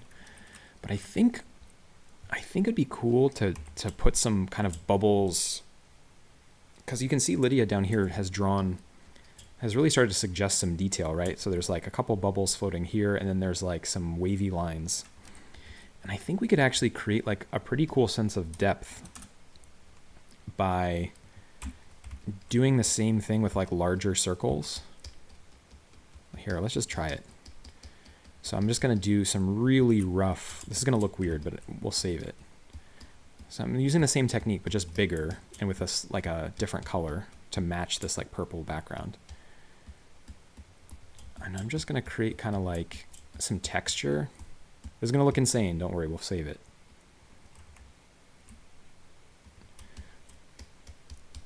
And I'm going to just get it in, and then watch this. Here, we'll make it almost like a gradient where it kind of like continues up, but gets more dense at the bottom. And then I'm going to lower the opacity like significantly. Here, wait, I'll zoom in so you can see. Because I just want to kind of suggest texture. Yeah. Here, we'll flip through some blending modes. Oops. Yeah. Hang on.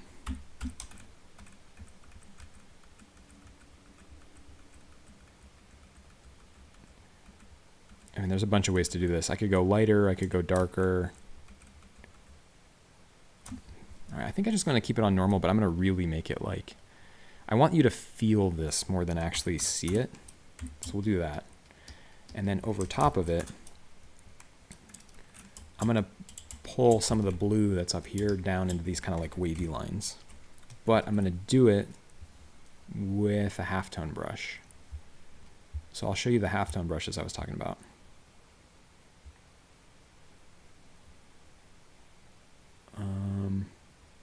Greeny dot.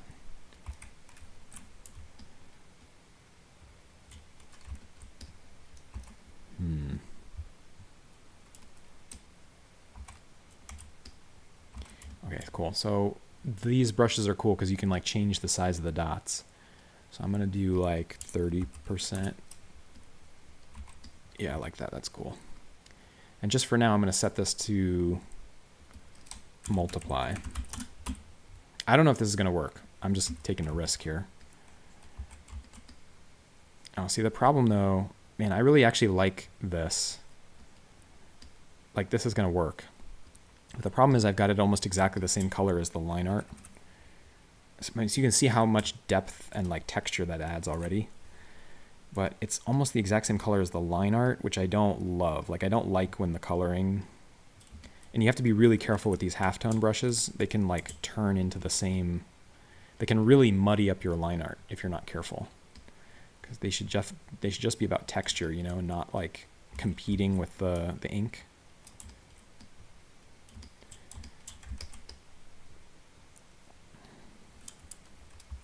So I'm gonna have to adjust that. But I like what this is doing, you know what I mean? Like it hides the digital quality of the coloring a little bit. It like brings back an analog, like old school 60s halftone vibe.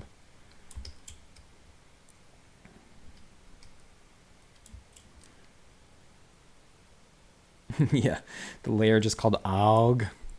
Look, man, that's what it says. It says AUG. And by the way, I'm almost positive that the AAUUGH is a total Bill Watterson, Calvin and Hobbes influence. Like, Lydia and I grew up reading Calvin and Hobbes. That was like our first, like, the comic that we fell in love with first. And I'm almost positive that the reason Lydia puts U's in the screams is because of Calvin. I remember that from, I remember that like being a very Bill Watterson special. Like when Hobbes attacks him when he comes home from school, it's like a AAAUUUGGGH.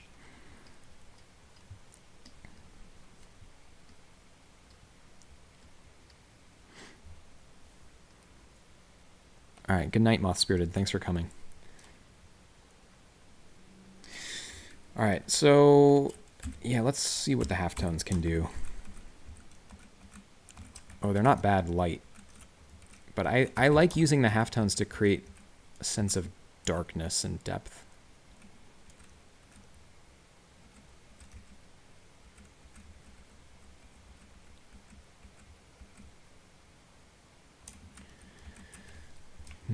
Maybe we just...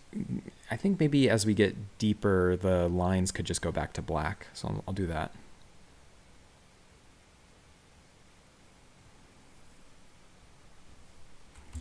Because I'm really nervous to have the lines compete, to be so close to the halftone dots. So I'm just going to like mask away some of the color alteration I did.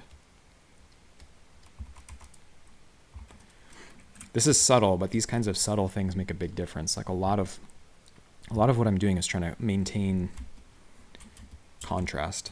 So if I get the lines back to black, shout out AC/DC. Yeah, see, you can see how much of a difference that makes already. Because again, I want the bottom of this panel to feel really like dark. Like she's plunging into water. In fact, now that I see that the lines are back to black down here, I'm gonna like push the darks even further here.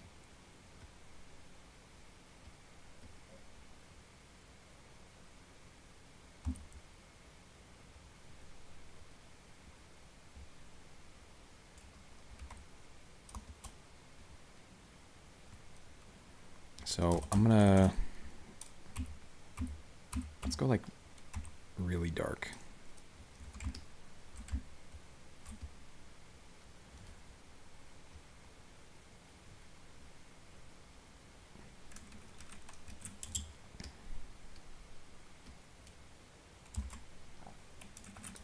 And now we can actually bring the halftones back up, because now the halftones aren't fighting with those black lines.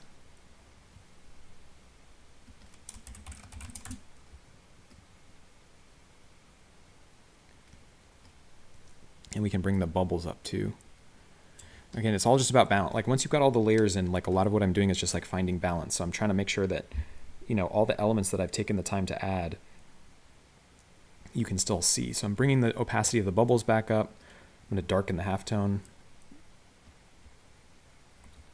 a little bit. Let's see.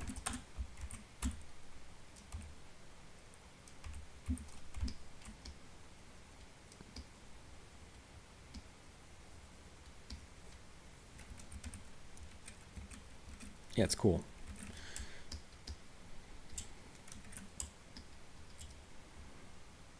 I think we could go in with a light halftone too. Like I like that there's some variation of light and dark in the, even though it's darker down at the bottom. Like I think you can take a light halftone and bring in some, you know, some texture down there too. What up, Mad Hat?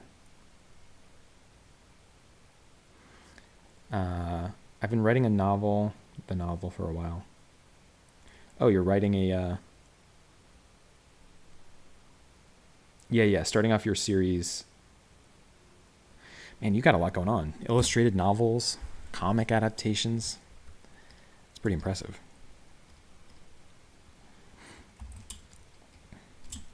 This is definitely working though. I really like the, I'll turn off the lines. I really like how much, okay, so this is a little weird, but the light source, okay, time to get nerdy.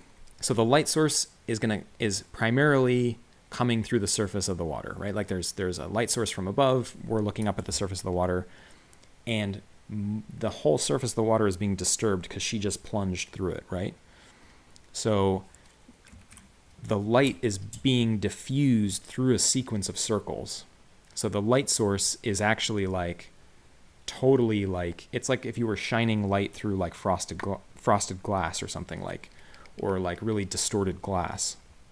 So the light is going to be diffused through circles. So even down here, you're going to see the influence of all of those bright circles. So I like that there's circles even in the shadow, because the single light source is throwing light all the way down that would be, that would match that kind of diffused look, if that makes sense. It's very hard to describe, but it feels somewhat accurate to how it would actually work.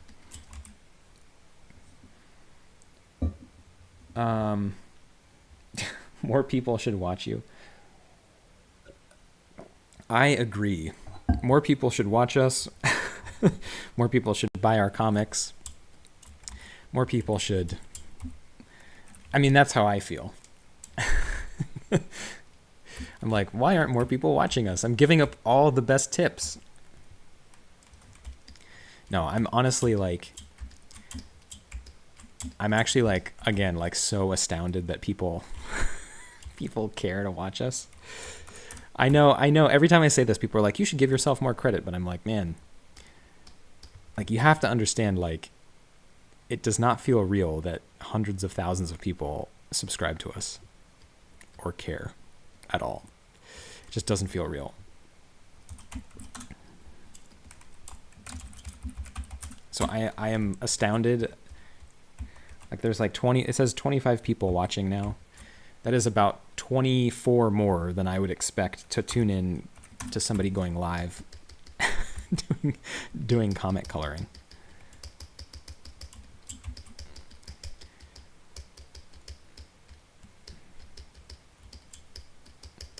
All right, so I'm just trying to bring some, yeah, I like that. So I don't want it to feel like the bubbles, the light bubbles just stop when it, when it goes past her body. Like she relatively, she's a pretty large object plunging through the water, so she'd throw bubbles everywhere.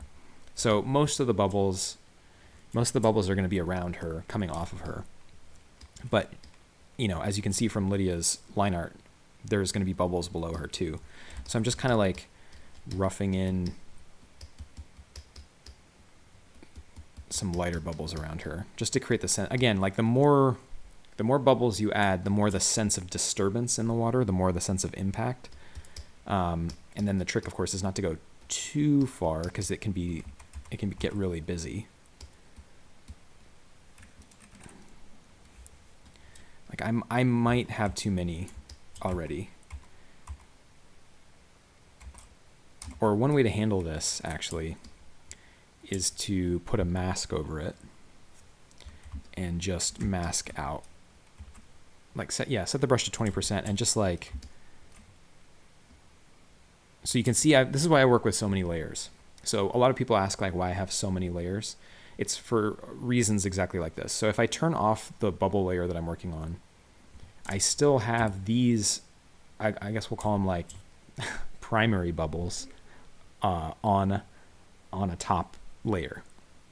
So these are in the line art.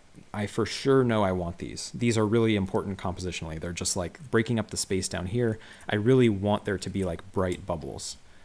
Then I've got this layer underneath them, and I want these to be bright, but I don't want them to compete with the primary bubbles. So I've got them on a different layer, so I can easily start to knock them back a little bit without affecting these primary bubbles. And if I had colored all the bubbles on one layer, it'd be really hard to quickly kind of like drop back certain layers of bubbles and not affect others.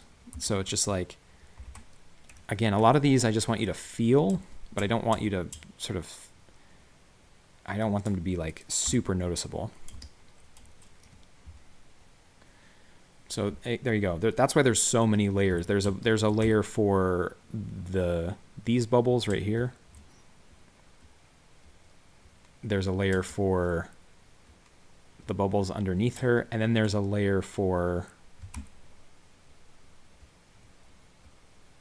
something. Bubbles. Oh yeah, there's a layer for bubbles down here, the purple bubbles. And we'll label it. So you can see how like, here, I'll turn off all the bubbles. So that's what it looks like with absolutely no bubbles. Then we've got kind of like deeper purple ones that just kind of add a sense of like diffused light. Then you've got the depth layer that just darkens it down. And then you've got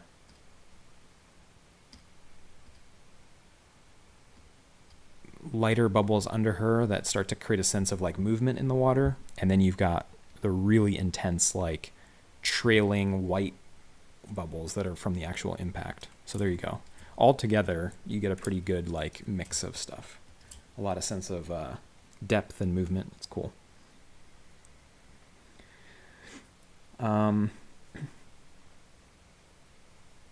Lydia, oh yeah, Mad Hat. Lydia always blows me away with her inking. The black shadowing is not an easy thing to pull off. No, it is not. And I color comics because I am not a great line artist myself. But when I was trying to learn comics years ago and I was inking with a brush, I could not get to this level of control. We're like understanding how to push the dark parts really far so that they have impact, but not going too far where your whole page is muddy. That's what Lydia's really good at. It's sort of like understanding that balance of where to put a shadow, like even just like the edge of the water here. There's some really clever, use of shadowing here in the ink. But if you did this kind of like thick brush work all over this panel, it would just be muddy. So there's some really clever suggestion of shadows, but still making room for the arm of the chili pepper man over here. Yeah, it's just like, it's very impressive, and sort of understanding that control is like a big part of becoming like a next level comic artist. Or this page, for example. I love that her face is in shadow. She's like this like leaping pose is really brilliant because she's actually like mostly in shadow. Her face is completely blacked out except for like her eye, and then her side and her leg is almost completely blacked out. And when you zoom out, you get this like weird sense of like depth to it. It's really cool. All right, good night, Mordecai. Mordecai, it's fun to say your name. Thank you for stopping by. Oh yeah, you're like 5 or 6 hours ahead, right? If the company of Mattel came and approached you to make a comic of Thomas the Tank Engine, what would you do? That is a brilliant question. Wait, let me read that again. If the company of Mattel, I like that you specified Mattel, came and approached you to make a comic of Thomas the Tank Engine, what would you do? Okay. All right, here's the Thomas the Tank Engine pitch. Because we have nothing to lose. Like, you either swing for the fences on your Thomas the Tank Engine comic, or you don't pitch it at all, in my opinion. Because like, why pitch Thomas the Tank Engine if you're not going to try to do something unique with it, right? So off the top of my head, the pitch is an alternate Thomas and friends like somehow rip open reality and let in the dark universe. So it'd be like, for those of you who have read Stephen King's Dark Tower series, there's like a really scary train in, I think it's book 3, The Wasteland.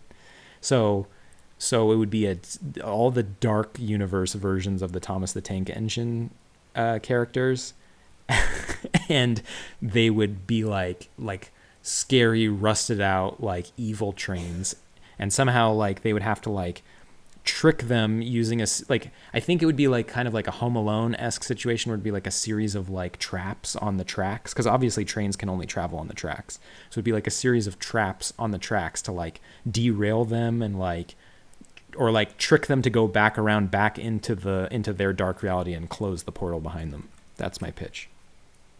Sort of the Batting Studios dark Thomas the Tank Engine universe.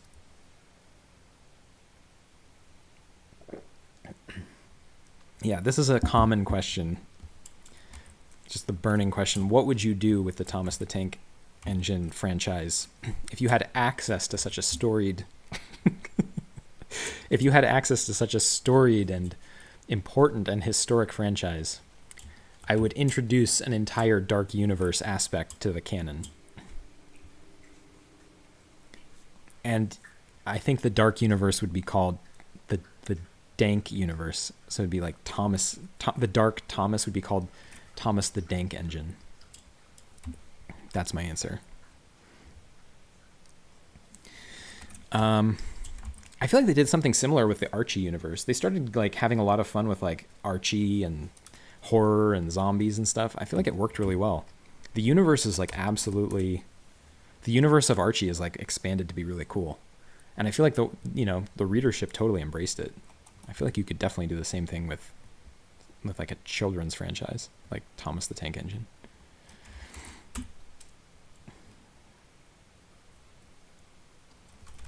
All right, so I don't really know what to do with her. It's really tough, man, because I really want her to be backlit, but I've kind of used all my colors. Yeah, maybe I just can't. This is the problem with using a limited palette, is I have to be really careful that I don't like stray too much from my palette, because it's like the look of the book. But I really want her to feel like she's lit properly, and I think she would be backlit, but the problem is I've used most of my colors making the water dark. I don't know. We'll see what we can do. Maybe actually the trick is that this is how dark she gets, but you can create a sense of contextual. You can make it feel like she's backlit by adding some highlights. Like if we, I don't know if this will work, but if we just use like, I'll just go to pure white actually, just to see if it works. Like if you start to put in Because again, like this blue color isn't that dark, but if you put a really bright color next to it, you might trick the eye into thinking that it's shadow. Like check this out. Like if I put rim lighting on her leg in pure white, I bet all of a sudden this starts to feel like shadow.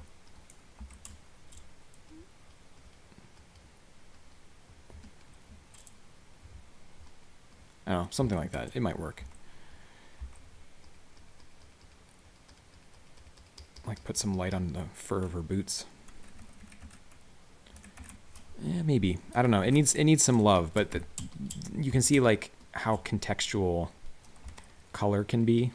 And like this looked like one of the lightest colors in the panel, and then all of a sudden I start putting like a pure white into it, and you're like, whoa, that's like, it's like not at all the lightest color anymore, you know?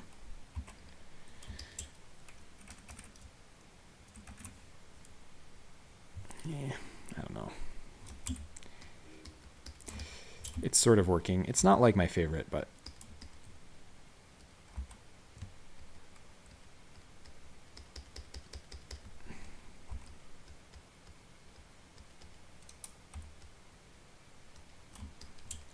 the idea is there, right?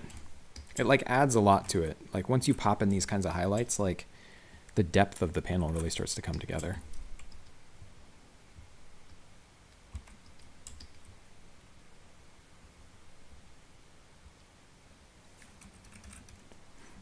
It's cool. I mean, I don't know. It needs some love.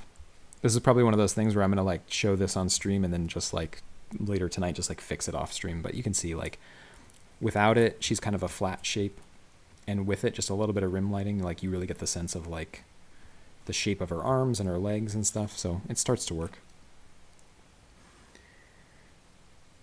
Yeah, I talked about this earlier on the stream, but I force myself to use the palette that I established from the beginning because I really want the look of the book to be super united. So these colors that you see on the left are like, that's it. That's what I have to work with.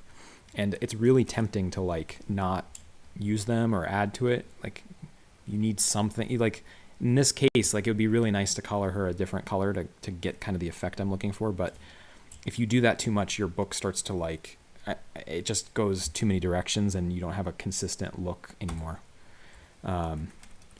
So like these panels were really hard to do, but they do obey my color palette. You know what I mean? And so I know I have confidence that even if I do these, you know, a month from now, if I do another page in this sequence, it'll still hang together. You know what I mean? So like, yeah, these are the same colors. And you can see I can get a lot of variation with these colors if I use them differently. But I want this sequence to like be tight so that when you read this book, like it feels like she's in this world, you know? Because we're kind of doing a lot of reality hopping. A lot of this book is like hopping between realities, and I want each reality to have like a super tight look so that the reader understands where we are.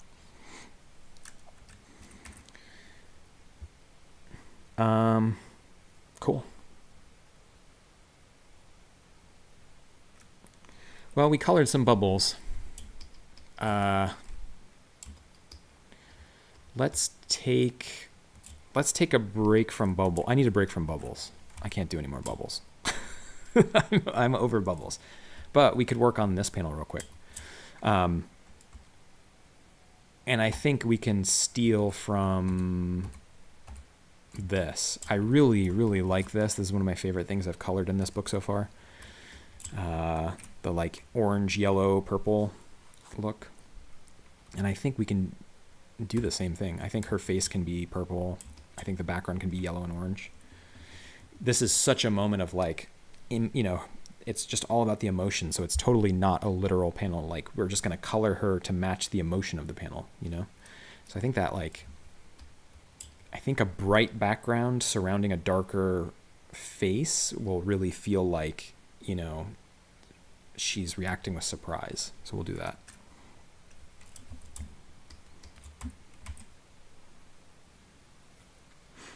Yeah. Yeah, Mad Hat, you're right. Like when you force so like one of the dangers with coloring digitally is you have this, right? You have every possible color ever I mean, not really. I know that the human, vision, the spectrum of human vision is far beyond like the colors you can get in a program like this. But I mean, there's millions of colors as I slide this stuff around, So the danger with coloring digitally is that you're just like, oh, I can use any color. And so if you use, in my opinion, if you use too many colors, it looks kind of sickly. It looks like, I don't know, like you just did whatever you wanted. And forcing yourself to limit it is a simulation of working traditionally. It's like, okay, I've got this many colors mixed up for this session today, so I'm going to use those. And so that's kind of what I'm trying to do. All right, so we're switching gears. We're going to work on this top left one. I talk about this a lot on stream, but one of the dangers with comic coloring is that you over render one panel at the expense of the others, which is really dangerous because, again, like you have to think of these pages as singular compositions. Because when you turn the page, when you're reading a comic and you turn the page, you get the impact of the page as a whole, and you really want to guide the reader's eye and not cheat them out of the experience of like seeing the page as a whole and understanding where to read.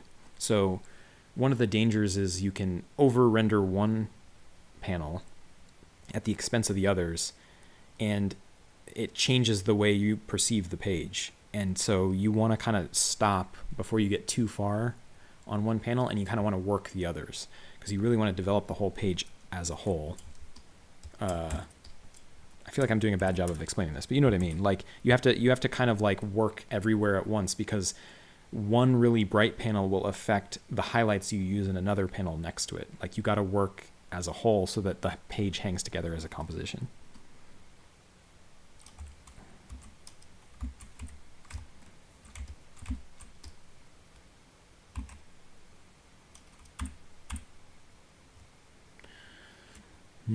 The question is, do I want the orange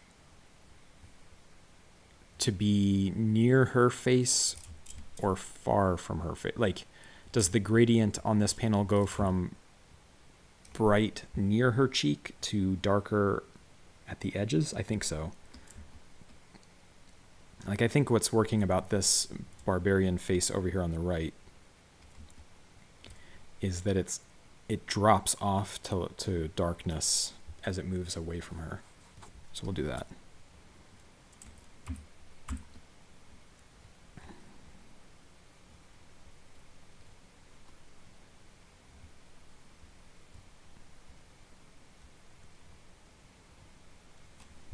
I'm just trying to see what colors I used, because I kind of just want to copy my own work. Yeah, everybody laugh at her weird eyes. Okay, so I went like really lemon. That's a really like lemony color. It's this one. It's this dream yellow. All right, let's do it. Don't fear color. So we're going to redo this panel in this shade. Oh, that's really yellow. All right, we're doing it. And then we go to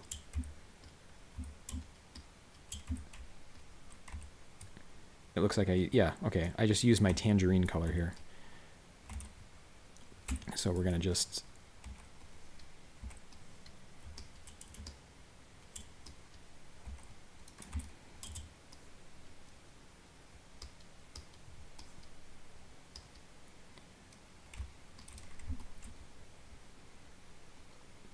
and it's just about the trick here is going to be creating a gentle enough gradient.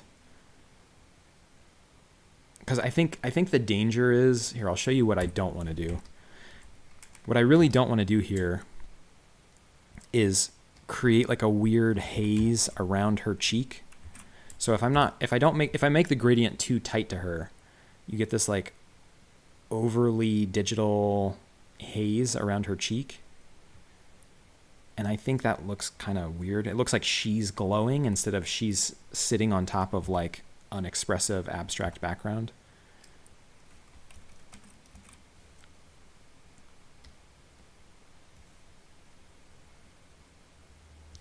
Maybe the trick is just not to do it as a brush. I think I might just do it as a real gradient. Let's try that. I think the temptation is to make a gradient that's curved, but I think if you just do a linear gradient, it might actually be more effective.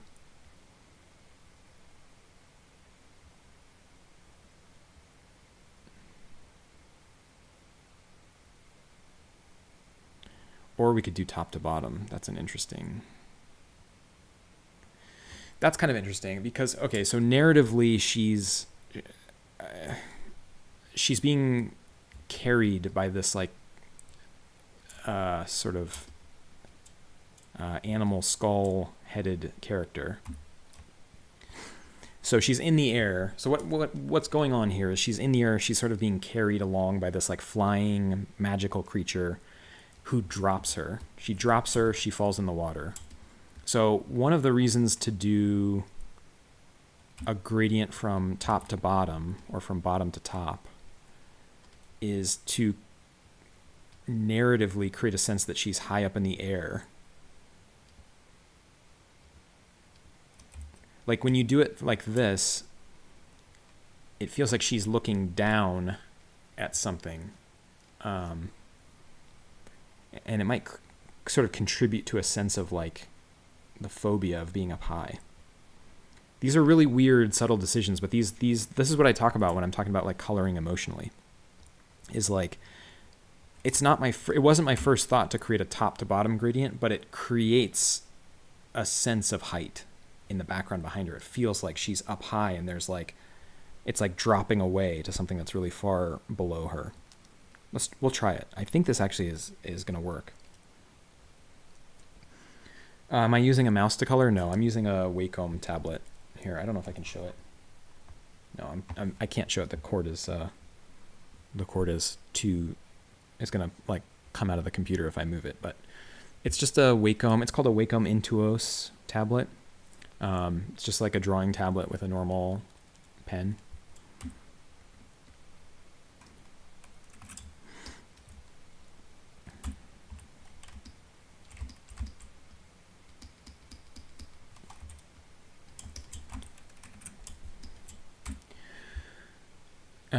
Okay, so I'll color her. We can't really make any more decisions until we know what she looks like, her face.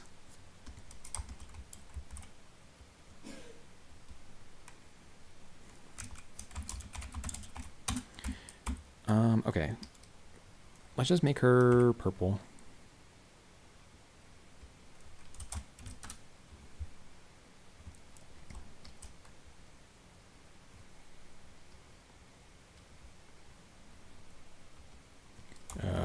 We'll call this layer face, and we'll call this layer background. Or we'll just group them and call them background. Okay.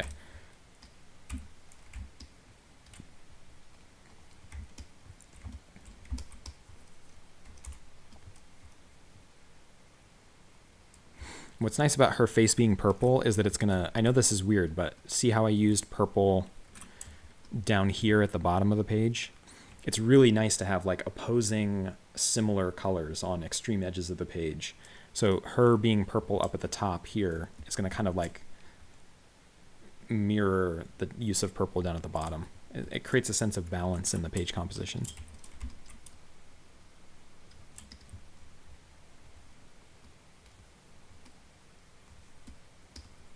Yeah, again, most of the coloring that I do is just with like completely default brushes. Like I don't really use anything fancy.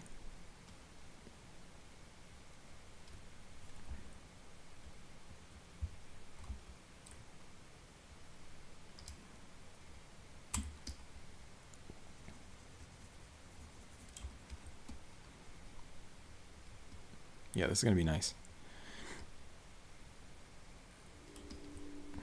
So, yeah, again, like I think the instinct is to, you would make her lighter and the panel background darker. I think that would be like that was my first instinct. But you'll see why I'm doing this in a sec. Like if she's darker, I can make her eyes and like I can make her eyes really bright and it'll make her pop her expression feel really impactful. It'll actually make her pop more than you think. I think that's like kind of the cool secret of it.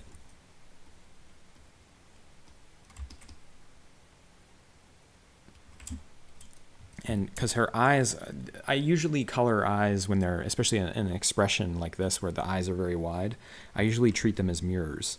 So if she's looking at something that's, in this case, she's looking down at supposedly something that's really yellow, I'll reflect that color back into her eyes, and it just creates a sense of like intensity. I mean, it's crazy how much her eyes pop now, you know? And you can also mirror the gradient a little bit in her eyes. So if the gradient goes to this tangerine color, we'll do that as well. I'll just use a soft brush and I'll just like kind of get it in there a little bit.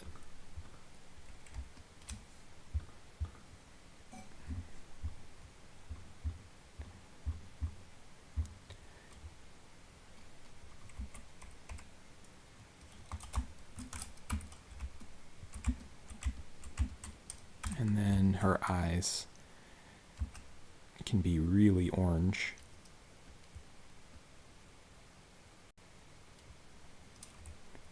But I don't want to lose, I want to have a highlight in her eye too, so I'm going to erase out part of it. This is kind of anime style. This is where you can see the anime influence on my coloring, because I really like expressive eyes with highlights in them. Or maybe we'll just do another layer. I'm going to use the lightest color in my palette, and I'm just going to do straight up anime highlights.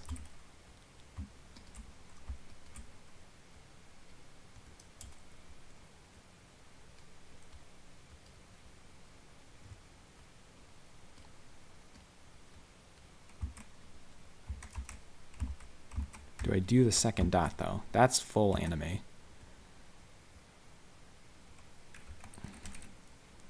It's pretty cool, man. It really looks like she's looking at something scary, you know? We could even make her teeth, check this out. So the detailing, she's got a nose ring, it's hard to see, but we'll do her nose ring and her teeth in this same yellow, and it'll feel like this whole thing is like throwing light back at her.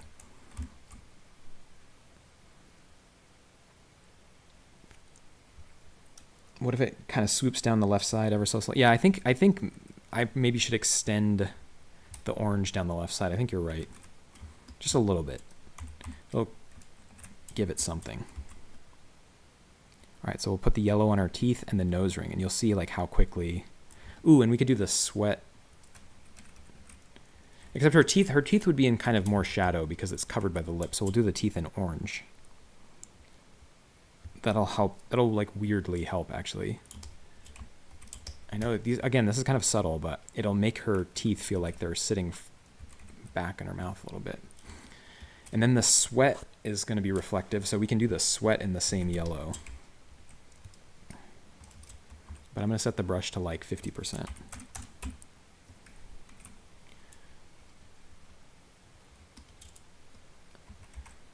I wonder if the secret is not to draw the full shape and you just do like highlight the edges, because these are basically clear. Like water droplets are like mostly see-through, so you'd see a lot of the color of what's underneath them. So if we just do like edges and like, yeah, just do like edge highlighting on the sweat. You'll see it, but it's not like a big blob sitting on her face. You just kind of want to get a sense of the shape.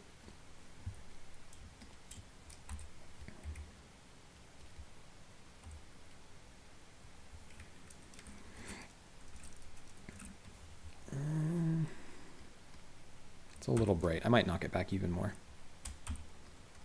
with just an eraser.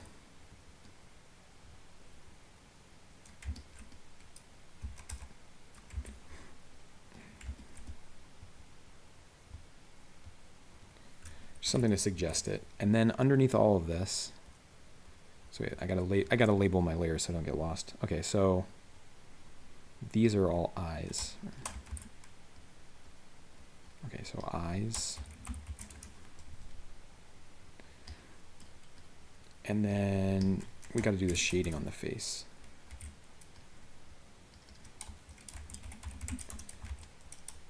How did I do it on the other one?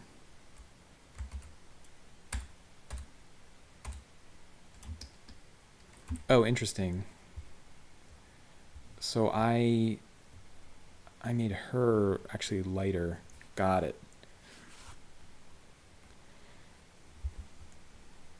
Okay, so the color, so this darker color is actually for shading. And the lighter, okay, let's try that. So we'll switch her color to this purple. And then we'll cover a bunch of her with shading, and she'll kind of get back to this place of this darker violet.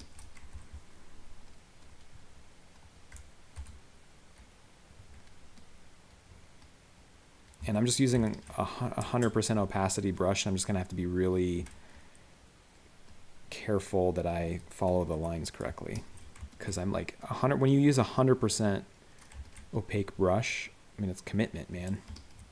You're like really committed to the shapes you draw. Like you can't hide them with like little sketchy motions. Like when you're using 100% brush and you're doing hard shadows, like you got to get those edges in correctly. So you have to put down a shape and commit and know that that's like the correct shape that would be lit there.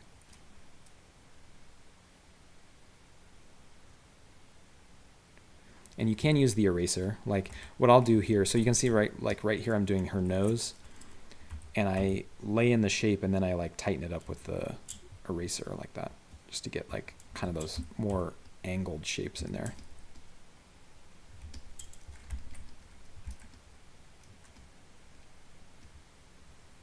And I really want to shade really heavily under her eyes, because that'll add to the impact of that bright eye, that like crazed expression.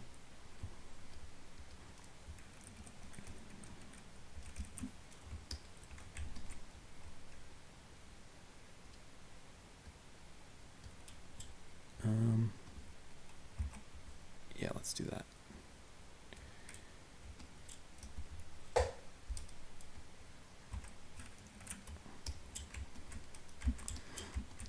Again, I'm just kind of, this is where my background in like painting and drawing comes in handy, doing like figure drawing, like knowing what parts of the face are thrown into shadow, you know, just being mindful of like,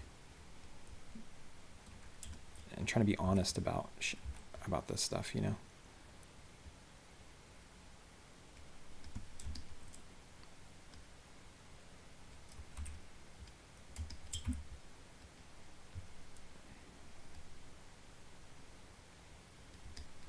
I think I'm getting it right. I don't know. Sometimes my lighting is a little made up, but you don't necessarily need completely correct lighting. You just need to have, it just honestly just needs to look like you tried.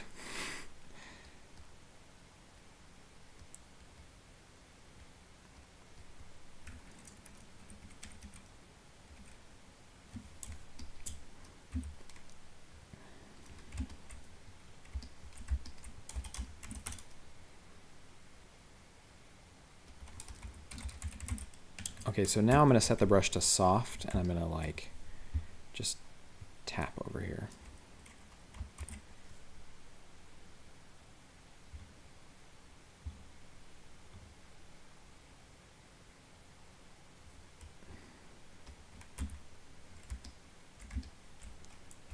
I don't like some of this.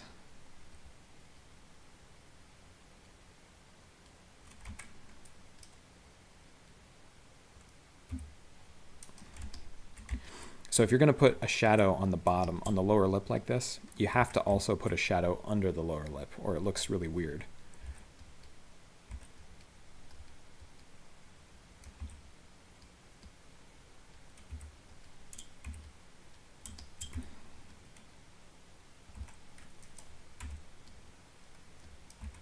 And the length of the sort of the line on her cheek is going to determine how old she looks. So right now that's a pretty long line that like almost completely connects her nose to her mouth.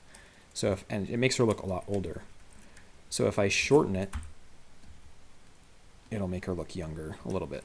It just like takes some years off of her a little bit.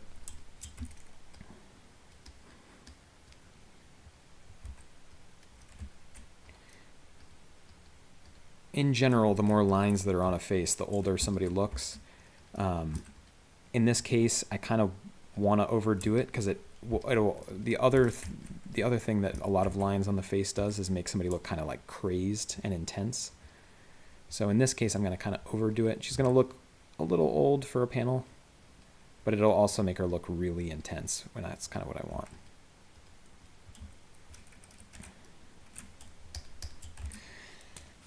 It's cool. It's amazing how fast you can do that. Well, years of practice, my friend. Because what you're not seeing is all the hours spent doing this slowly so that I can start to like, understand how to do it fast. It's like, I've been coloring comics in Photoshop since I was 15, and that was in 2002. So man, there were some real slow sessions when I was first learning.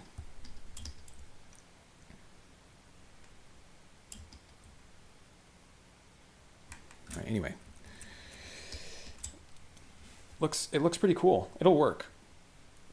I think it's a statement piece for sure. I think the background needs some darker oranges. Otherwise, her face is way, way too dark. Like, I don't want her face to necessarily be this crazy purple island. It's if I show you, this one actually works really well. The one on the right is working really well because I've got some darker oranges and reds in the background, so it helps kind of offset the darkness of the purples. But yeah, I saw a video where you talked about traditional painting to learn color theory. What type of paint would you recommend? Oh, for sure.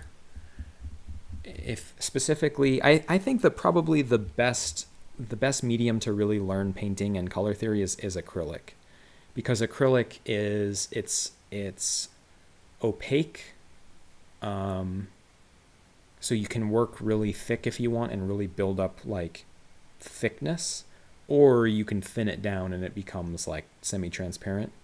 So you get the best of both worlds there with like really thick opaque paint, where you have to know what color you're using and you have to make a commitment. Like using acrylic thick and fully opaque is a good way to force yourself to understand, like, okay, I'm using this color and it's a commitment and I have to make sure it's the right color. Or you can thin it back and you can use it more like watercolor and build up things in layers, so you don't have to fully commit. So you kind of get a sense of both parts of your brain. But then acrylic also cleans up with water, soap and water, so you can like it's like relatively non-toxic. Like, oil paints are like not really that good for you, and they're really hard to clean up. You have to use like varnishes and other oils and stuff to clean it up. So, and you have to like recondition your brushes. So if you're just starting, I think acrylic is like a really good, I mean, I guess gouache is sort of the same idea as acrylic. It's you can use it opaque or you can thin it up, but acrylic is just a nice, I think acrylic is more inexpensive than gouache. It's like a really good, you can get relatively cheap acrylic paints and a paper palette and some really cheap paintbrushes, and like instantly get a sense of what it's like to paint by hand without spending too much money. Honestly, I think if I was going to choose acrylic over gouache, it would probably just be for cost. You can go to like Blick and buy the cheapest acrylics, and they're still like totally workable, and it's way cheaper than gouache is like more expensive for a smaller amount. So you're right. Acrylic dries fast, but I think the reason I recommend acrylic is for that reason. Like, I think that part of understanding color theory is learning the confidence to use certain colors in certain ways. And the fact that acrylic dries fast, to me, is part of learning that confidence. Like, you have to understand, like, because the problem with digital, if you only work digital, is you can get really fiddly. Like, I can go into this panel I just did and be like, well, I don't know, this shadow is really dark. I don't know, I'm going to soften it back. I can start to like fiddle with everything. And what happens is, if you're not committed, you end up with these really wishy-washy, like, you don't have enough contrast. Like, this is unconfident shading, right? Like, there's a shadow there, but it doesn't really do anything for me. Whereas, like, I think acrylic forces you to have the mentality of like, oh, I better commit to this, and like, I better make the right choice.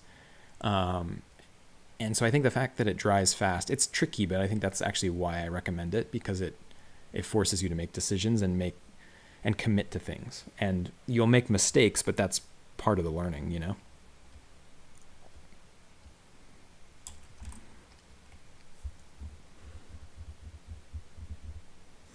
Cool. Well, I think that'll do it. I'm sorry, I only ever stream for a couple hours at a time because, life gets in the way, but I do try to kind of do a couple panels per stream where we can talk about a lot of like different techniques. I think that it was cool to do this bubble panel because I use that digital crackle that I talk about all the time. And then this panel was like a really cool demonstration of just like, like color theory and like committing to shadows and stuff like that. So I don't know. I don't know if there's a shadow in that part of her nose or not. TBD on whether I'll keep that. But yeah, this was fun. And you can see this. So we started with a completely blank page. So this is what we started with. You can see how much it changed. So that's pure white with inks. And this is what we did today. It's cool.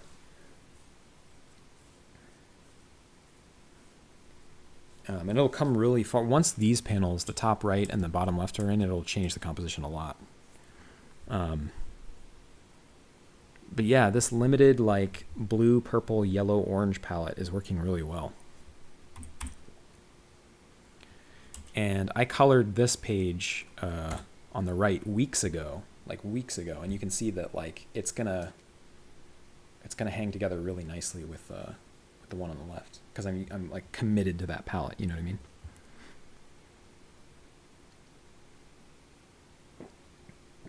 Yeah. Thanks everybody for tuning in. We'll be doing more of these. It's really fun. It's honestly like the reason I've enjoyed streaming is it forces me to color like and not be distracted. Like I can't fiddle with my second screen and like constantly be like checking like email and stuff. Like I have to kind of know that people are watching, so I have to sit here and commit.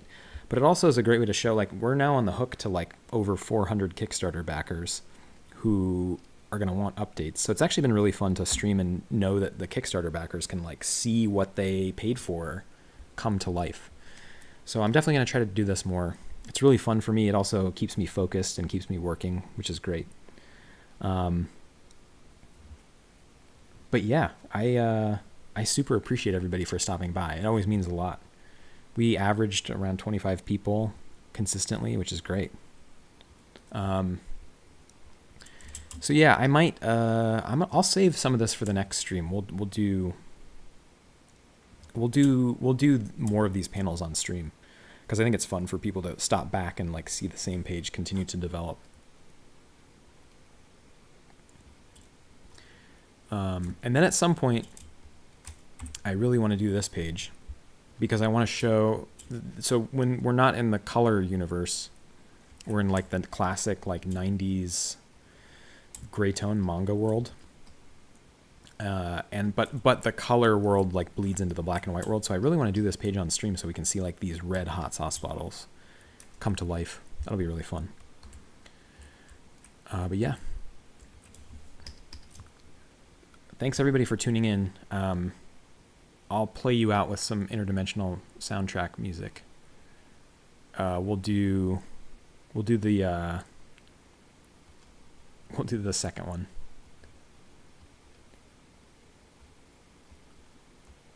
Cool. Bye everybody. Thank you. See you soon.